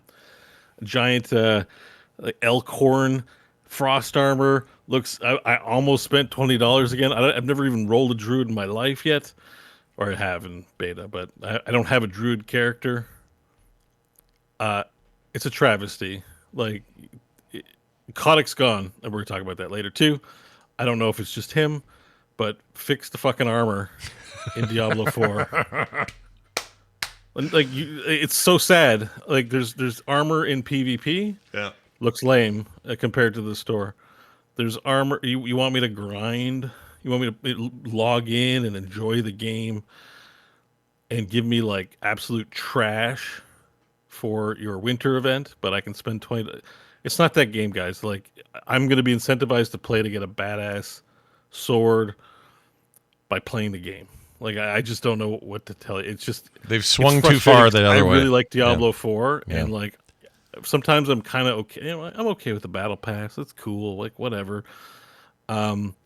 It's a real shame that comparatively, everything that you can earn in the game looks like shit compared to what's in the store. I think it's just personal tasting. I find it to be a problem. I think it's a problem. I think it's been a problem since the day they got up at a BlizzCon, well before the release of the game, saying we were going to work really hard to make sure the stuff in the game is the best stuff, and you're going to be able to earn it all. It feels like they straight up didn't do that. They haven't done it. It's like even WoW's kind of like that. I'm doing the BFD raid. I got the Fathom Blade. Looks like a crazy ass blue ivory toothpick, but whatever. It's awesome. Like it stands out. People are like, "Shit, what sword is that?" I earned it from fighting a boss, and you can too. Yeah. But this game's like, where'd you get that sweet bow? I paid $24. You have a credit card, son? Go get it yourself. Like it's depressing. It's just not that game. And like on the surface, I don't mind, but it really stood out with this event. I'm like, sweet, I'm gonna log in and do the event, and went. I don't want anything from this. This event sucks because the stuff looks sucky compared to what I can get in the store. Yeah. And they can fix that, but they're not there yet. They gotta work on that. Switch that off. Just get rid of this. Keep the battle pass. I think battle pass is awesome. Sea of Thieves does it. I'm cool with that shit. But it's the same problem in Sea of Thieves. You got a game whose sole purpose is to be a rich pirate, and you can spend the stuff you can spend the money on looks like ass compared to what you can whip out your credit card for. You fucked up. I'm sorry. I'm going to use F-bomb on this, but go for it. You're literally effing your game. Like you're taking your game that people spent hundreds of hours on it, and then you're opening up your pants, spreading your butthole, and just taking a giant shit on the beautiful thing you made. You're just like a large piping, like 5-foot shit all over every inch of Diablo 4 and Sea of Thieves by doing that. And like that's how the game will be remembered. It's like you built the Sistine Chapel, but then you took a shit on it and puked all over the walls and pissed on everything and made it terrible. That's like what you're doing, guys. Rough description there. It's just frustrating. I was so happy to. Like, it's cool. I played the event. I'm like proud to log in, and then I'm like, it just feels so. You want me to play for this? Yeah. Like, Ugh. I get it. No, I hear you. I'm 100% with you. Like I played a little bit of season 2 and I was like, "Oh, this seems like some good improvements," but I dropped off for similar reasons. Like the gear is still not in a good place. I know they're working on it. Like they were literally in one of their Q&As wearing jokes from like that Carbot animation of, on a Tuesday, this piece of gear will do this, that sort of joke, because I think the gear is like novels length too long. Like, and people just want to do cool, overpowered stuff, and they're just writing these novels about what the gear does. But it feels like it's going in the right direction. But I'm like, I don't really like any of I don't like how the gearing and the mechanics work. I don't think the game is fun, but the game isn't fun in a way where I'm like, oh, I got to go seek out more of that right now. And then to top it all off, like I already have almost all the appearances that you can get from the base game, and anything that I don't care about. Because again, what is in the shop is way cooler, and I am not going to spend that kind of money on the shop in Diablo. So it's like, well, I can't make myself look cool. The gear sucks, and the fights aren't interesting enough to spend time with it. Why is this installed? And I uninstalled it, even though I bought I used my free season, but I used my free season pass. And there's definitely like other criticisms, and I'm sure they'll work on that stuff. But I just worry that the store is a permanent feature. It's the worst. It's easily the worst part of the game right now. Yeah, I think if they were selling things for $2, I wouldn't complain as much, and I'd probably buy a bunch of them. But $24 for anything really is too much. Think it's the fact that it stands head and shoulders visually better than anything you get in the game. Yeah, like in my opinion, they have like flames and colored lights and like and all sorts of dangly blood and God knows what, and then everything in the game is just like, here's some gray. Here you want pants. Yeah, you got pants. Pants. You want some pants? How about a rusty old looking sword that's got and the nothing fact cool that they have about the it? nerve to put like these things, like you can PvP for like 3 weeks, get enough to buy all the gear, and it's just bandages. Yeah, it's weird. Like I'm like, like the whole idea behind being an epic adventure is you go into the dungeon and find ancient items that have not been seen for centuries. Like it seems basic when you say it. It's not seems, H&M. Yeah, it's just like it's simple. Like it's simple. That concept is simple, but the economics of it get in the way. I don't know. I hope they can find a better balance, because it sucks right now. It's not great. Yeah. I don't know, if they can find a way to monetize something else, then great. I don't know what. I just don't know. I don't think they need to do it. The big controversy is like apparently expansion is going to cost $100. Isn't that enough money? Is that true? Is that real? It was a survey that got sent out. Yeah, asking if there's they would some pay evidence. $100 for. Oh, I'm not doing that. They floated the expansion. idea of, would you find $100 valuable if it came with all these perks? Oh, well, them So doing. it I would was, find it was a $100 survey, valuable if you said, "We'll axe the store if you pay $100." I'd be like, you know what? I'd throw money at a good decision like that. Let's do it. There you go. Okay. Yeah. Well, there you have it. We're going to take a break and consider all these things in about a 5 Sorry minutes for the time. graphic description to all the people eating right now. Apparently, chat room is like Spreading your butthole and barfing on everything. Rah. It made me laugh. We're going to take a break. When we come back from this break, we will do a quick Dear Martha. We got some news to hit and a couple of calls today. So it'll be fun. Come on back. We'll be gone for about 5, and we hope you will return. We'll see you in a second. All right. Yeah, boat means, the old... All right, I'm back. Hi, hello. Yeah, I could hear him this time. He's... Oh, you could hear him. So Yeah. you heard Scott and Boat. Yeah, his voice is hitting the registers of Discord's ability to pick it up, I guess. I don't know. Wow, that's great. That's great. Yeah, but Scott and Boat, famous podcaster Boat. Hi, Scott. Hi, Boat. Boat Schwartz. I love it. All right, let me resume I saw this you were thing. watching him as he was just partying in this room. Oh, yeah, that was great. He got let loose and was just running in circles going, egg, egg, egg, egg, egg. Oh, that's even better. I didn't realize he You was have one saying of those egg. TV experience. I'm going to resume this. Hold on. Okay. We are back, everybody. Thanks for hanging in there. We have more to do, and it begins with this Dear Martha. Now, you may have heard this before, But today, it's about a game I was forbidden to go look at before we heard this. Well, you can look at it, just don't pull it up on stream. Oh, is it dirty? I just Is don't that why? want you to get banned on Twitch. Oh, You it's can dirty. look at Well, it, they got new Scott. rules now. I can put black bars over my boobies and things. I can do that All now. right, well, yeah. You're going to have to be deft with it. 'cause- Yeah, be real quick.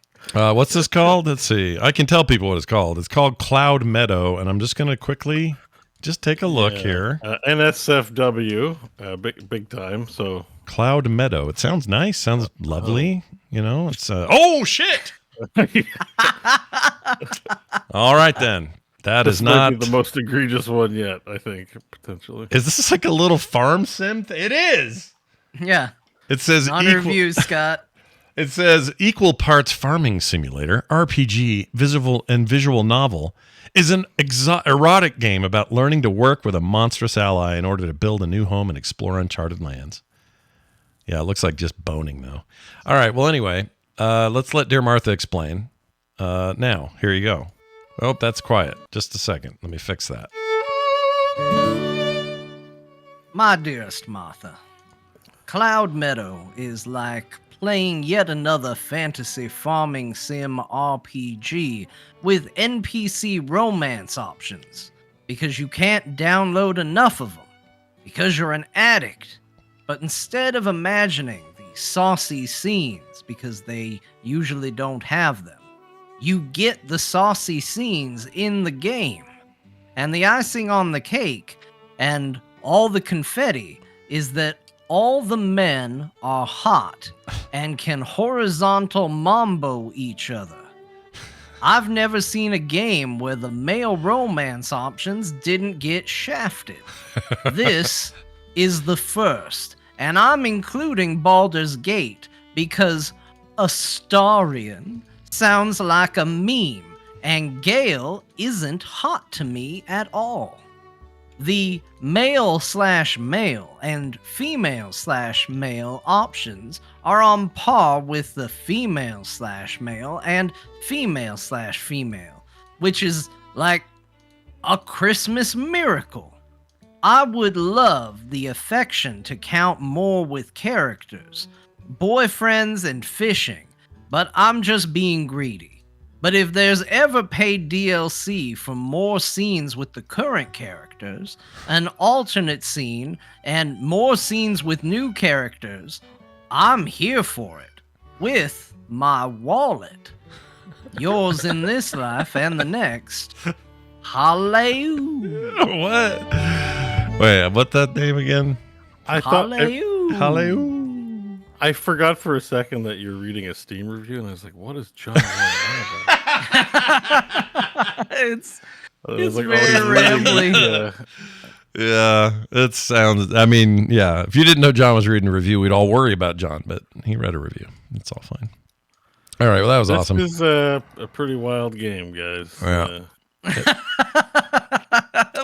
I love sure that looks that Beau way. does a little deep dive research while the Dear Martha goes on.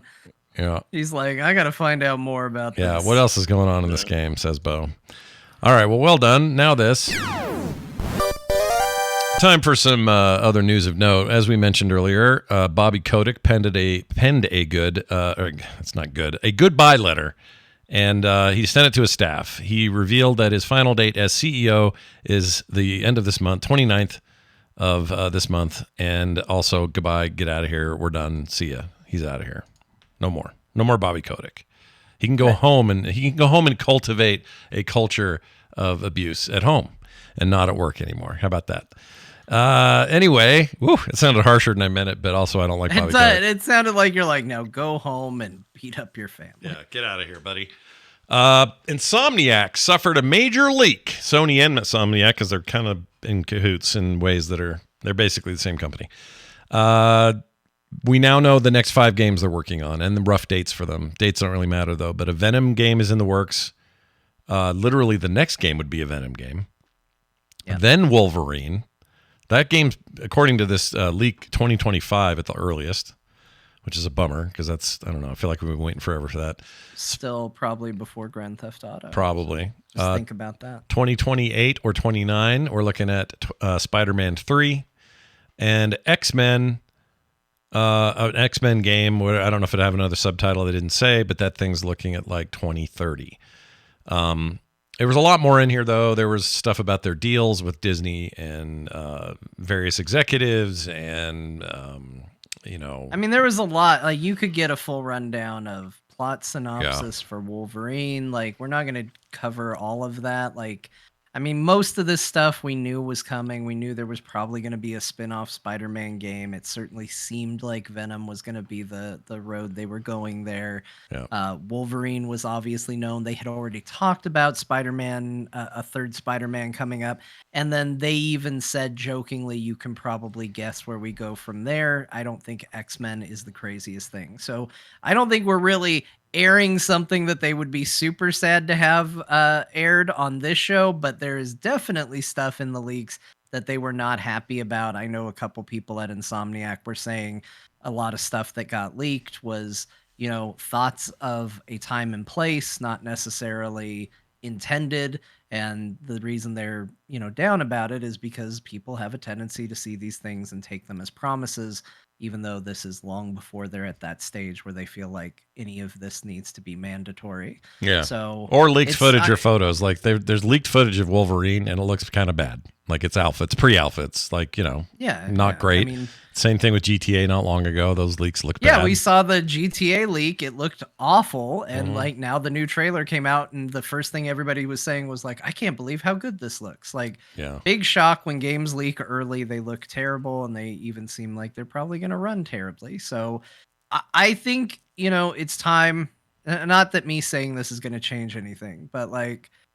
Part of why what you're doing with Greg Street I appreciate is because it gets to what I've said, which is treat your audience like adults. Yeah. I think us as gamers should be able to see a leak like this and go, all right, well, we're talking about many, many years down the road. None of this is promised. None of this is guarantee. Let's just use it to get excited and speculate. Not everybody's going to do that. And I think that's unfortunate because that's the reason why this stuff doesn't happen. That's why they keep the secrets, is because they're a company that literally got criticized for puddles being different between an E3 demo and a live game coming out. So you might see why they're a little sensitive to information being out there that they don't stand behind 100%. Couple of clarifications. Not technically a leak. It was a hack, and the hackers involved demanded $2 million. Insomniac said no, and then they made it public. So that's the sequence of events there. Also, there was a fifth game in here that we didn't mention, but there's a new Ratchet and Clank game coming out in between some of these as one of their games coming out. It's about 1 terabyte of data. That's a lot of stuff, and a lot of it's documents, financial info. It's pretty gnarly, pretty messy, but this too shall pass. Steam now allows you to totally hide games from your profile. So go nuts. Hey, Beau, go buy Cloud Meadow now and then just hide it. Nobody needs to know. No one will know. You could have it and play it, and we can't call you out on the show for it. I've already got games I need to hide. You're like, how do I do this retroactively? I do have Orc Massage, but which I have only played 4 minutes of. Well, you only got 4. I thought you played more. How do you know it's a bad game if you only got 4 minutes? Well, I booted it up just to check it out, and I was like, I don't know, I chickened out, I guess. Yeah, I know. You don't want to be thought of as that guy who found out that Orc Massage did something gnarly, and you're like, oh, I have that game. Look, everybody, it's in my library. I get that. But I don't have anything to hide. I only have one game that's even, what was that one called? Lust from Beyond. That was a key I got, and had been hesitant to talk about it on the show. It turned out to be just kind of a bad Doom clone. What about that dirty sex chest game where people were having sex and shitting all over? Oh yeah, the sex chest. What we looked at a long time ago. Sex chest. Sex. Yeah, we watched. Well, I didn't buy it. Sex chest game.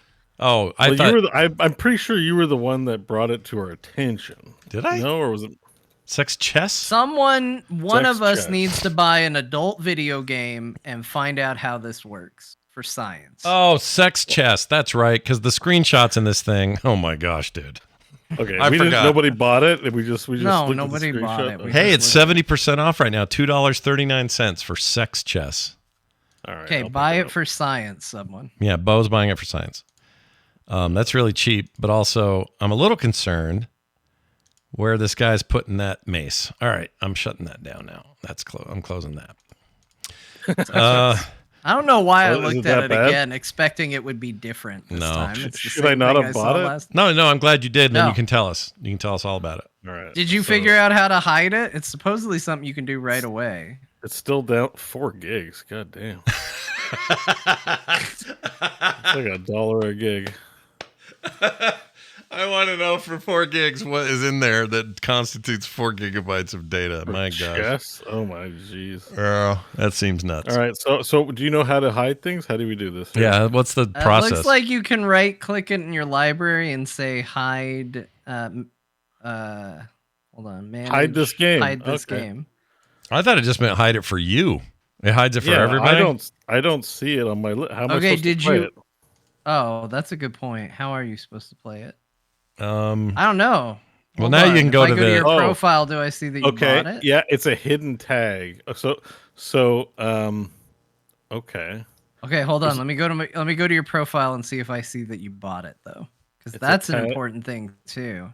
It's a tag called hidden, which doesn't show up even in my list. Oh, weird. I mean, But you when I can click still go to all the store. games- Yeah, you can still go to the store or view it as a. You'll always be able to play it. No, I don't see it in your. What is love is all around, Beau? Oh, you'll find out next week. Yay!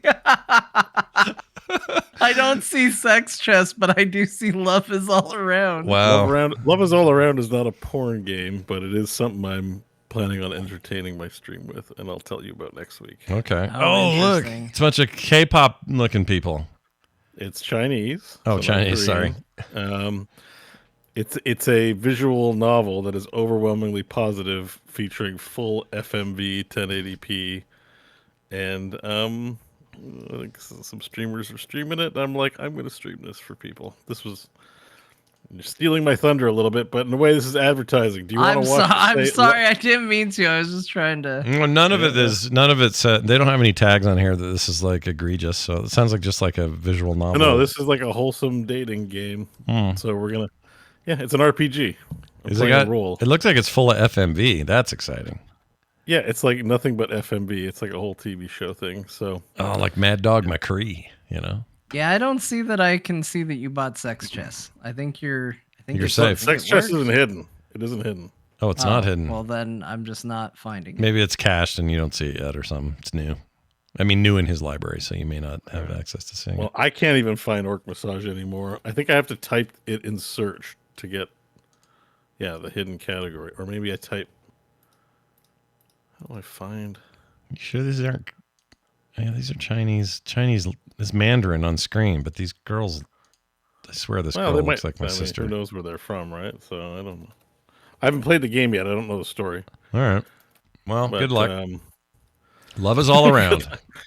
Good luck with that one.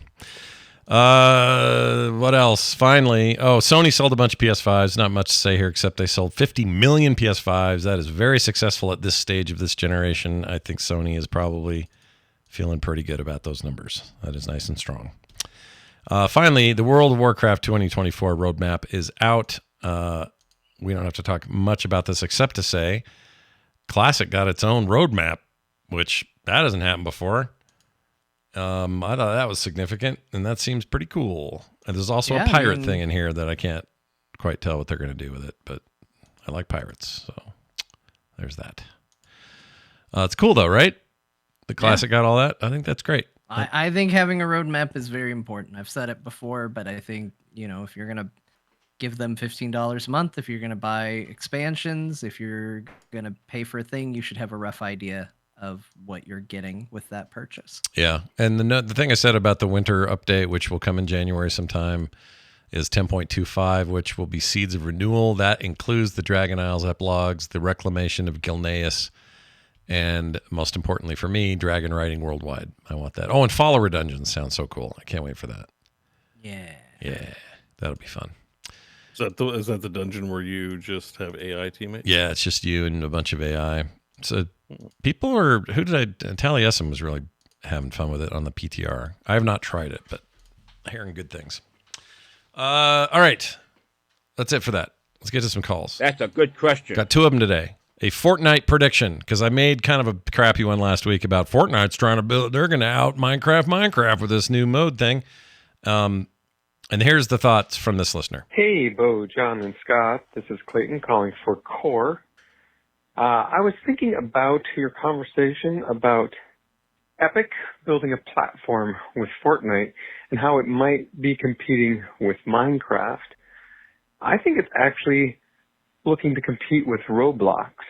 If you have seen the investigation by People Make Games into how Roblox is an unsafe environment or can very easily become unsafe for young users, an opportunity for Epic to build a safer, more professional, better run platform that allows a lot of the functionality of Roblox.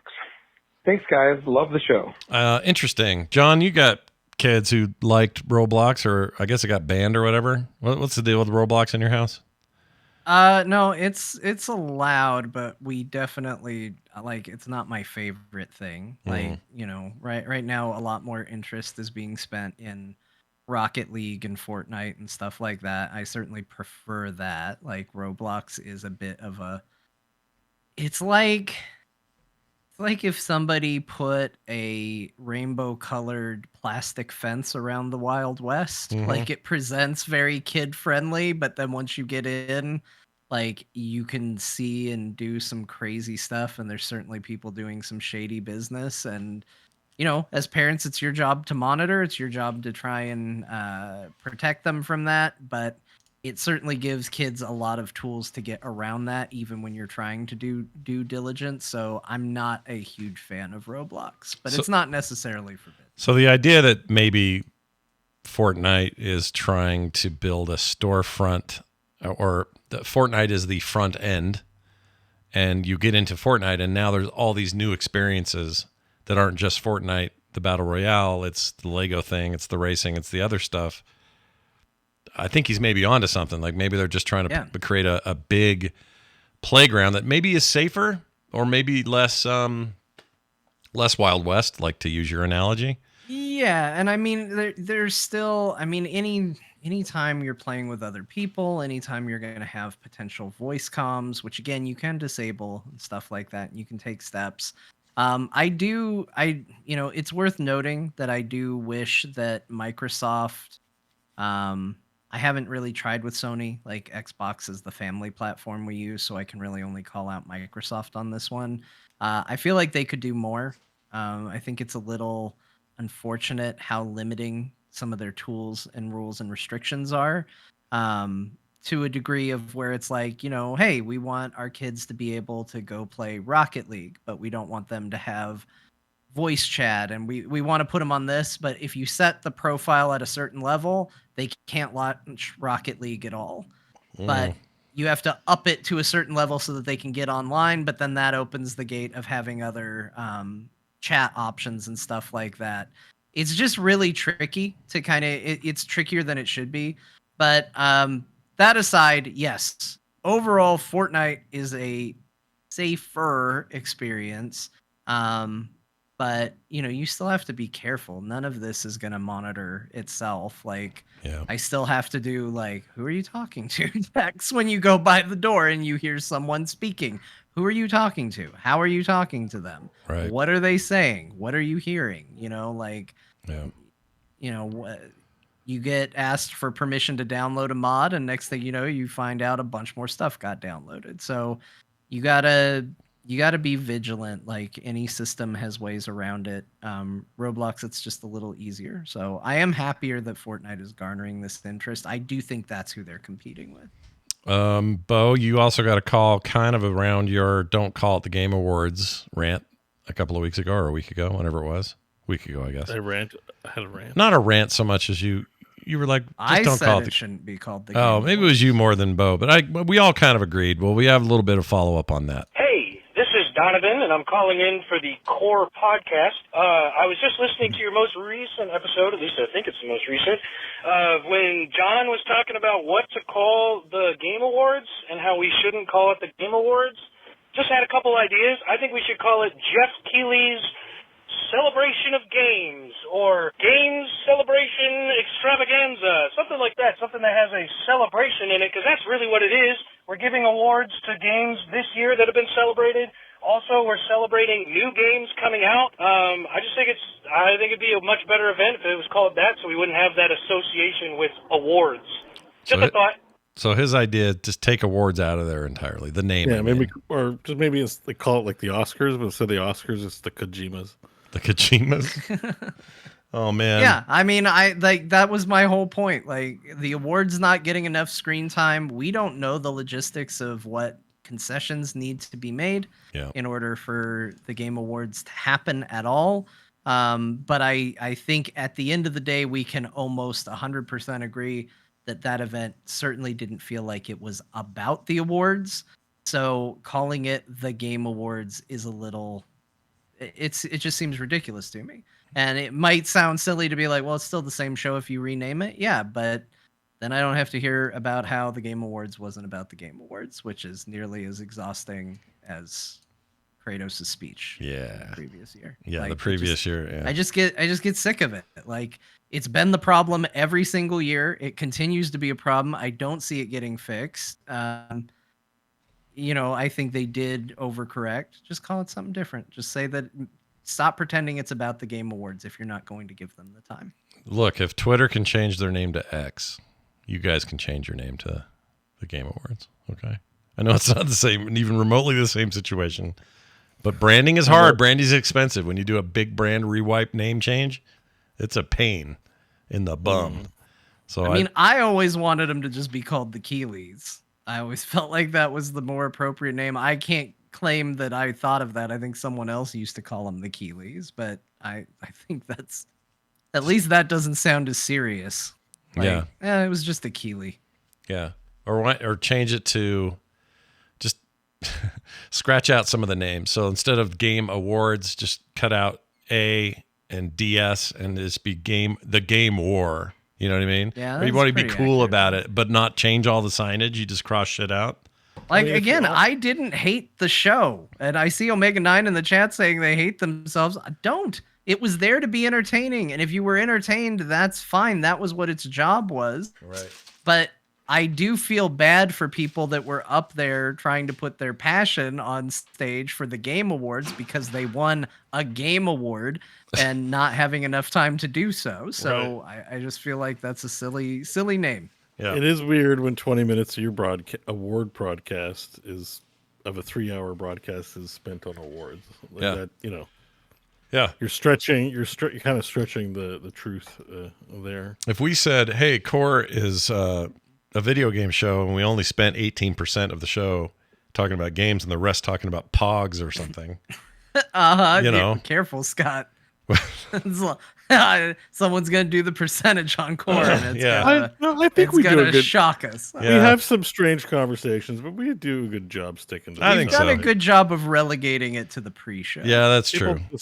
That's true. I think just sometimes we say shocking things and it stands out above the video game talk. But I think most of our talk is video game talk. I think so too. Right, guys? Yeah. We have a better percentage than the Game Awards did Game Awards. Yeah. That's for sure. Oh, that's hell yeah. That is Put a it true on fact. Paper. Yeah, I agree. But what I really like to do is get your calls, and you guys send them in. So thank you for those. 801-471-0462. Yeah, it's the 10 Hams line.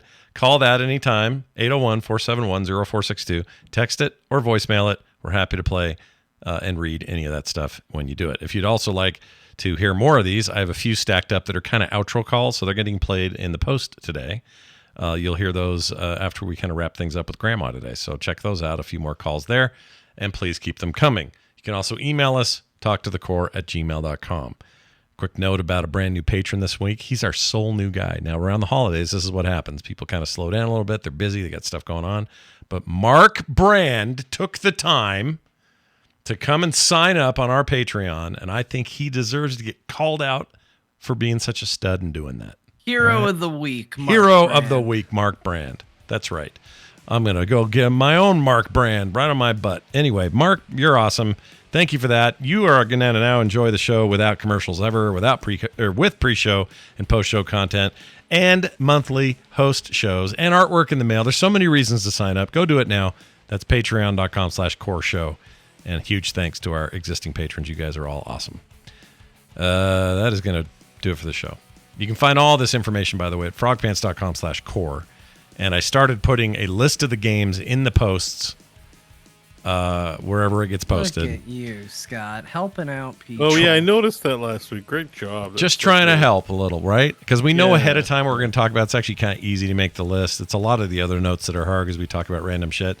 But we got two-pronged approach now. Three-pronged. One, we talk about it in the first place. Two, one, you can pay attention. Right. Two, when you can pay attention. You can pay attention to the end of the show. And then grandma at the end of the show. And then third, if you want to read it, those are there too. You have no excuses to know what we played. All right? So speaking of which, let's throw it to grandma and let her tell us what the hell we played this week. If you want to know what the boys played, they played the finals, all three of them. Then Scott and John played Lethal Company. Scott and John also played House Flipper 2. Scott played Warhammer 40k Rogue Trader, and an arcade full of cats. That's not a statement or a description. That's actually a game that he played. An arcade full of cats. That's the one where you find cats. Why am I spending more time explaining this one than the others? I don't know. John played Bang on Balls. Do with that what you will. Yeah. He also played Death Must Die, WWE 2K23, Fortnite. I'm about to sneeze. I'm going to power through it. Yeah. Beau played WoW Season of Discovery. Congratulations for whatever it is you did there. Asgard's Wrath 2, Arizona Sunshine 2, Lego Bricktales Not 2, Baldur's Gate 3, and Diablo 4. Wow. That's a lot. We played a lot, you guys. But we're going to play more. And if you tune in on Tuesdays, I don't know if we have a set time yet, but we'll work on that. We're going to stream more. All right? Daytime time stuff. So come back and watch us. I hope we get the chance with Beau to play Hoo-Ha. What's it Lethal called? Company. Lethal Company. Let's do it. Yeah. Let's do If it we don't, on Tuesday. I would love it. Do it on Tuesday. Little post-Christmas Yeah, fun. Yeah. if we don't get to Lethal Company, then I'm voting for Balls. Yeah, balls, dude. Balls on. Bang on ball. Bang on balls. I'd be all into either of those things. Anyway, we're going to be doing that more. So we hope to see you guys around on the live channels. And we're doing it everywhere now, including Twitter and Instagram tonight. I'm told on Instagram it's just one tall sliver of the show. It doesn't put the whole thing in the view. Yeah, I think you need to do the vertical. I think you can do a vertical version of output, but I haven't figured that out. Yeah, I haven't either. I wish there was a way just to rotate it so people just turn their phones sideways and go. But anyway, I'll figure it out. In the meantime, thank you all for listening. Thank you all for hanging out. We hope you all have a fantastic and Merry Christmas and get cool gifts that are usually gaming related. That'll do it for us. For me, for John, for Beau. We'll see you next time.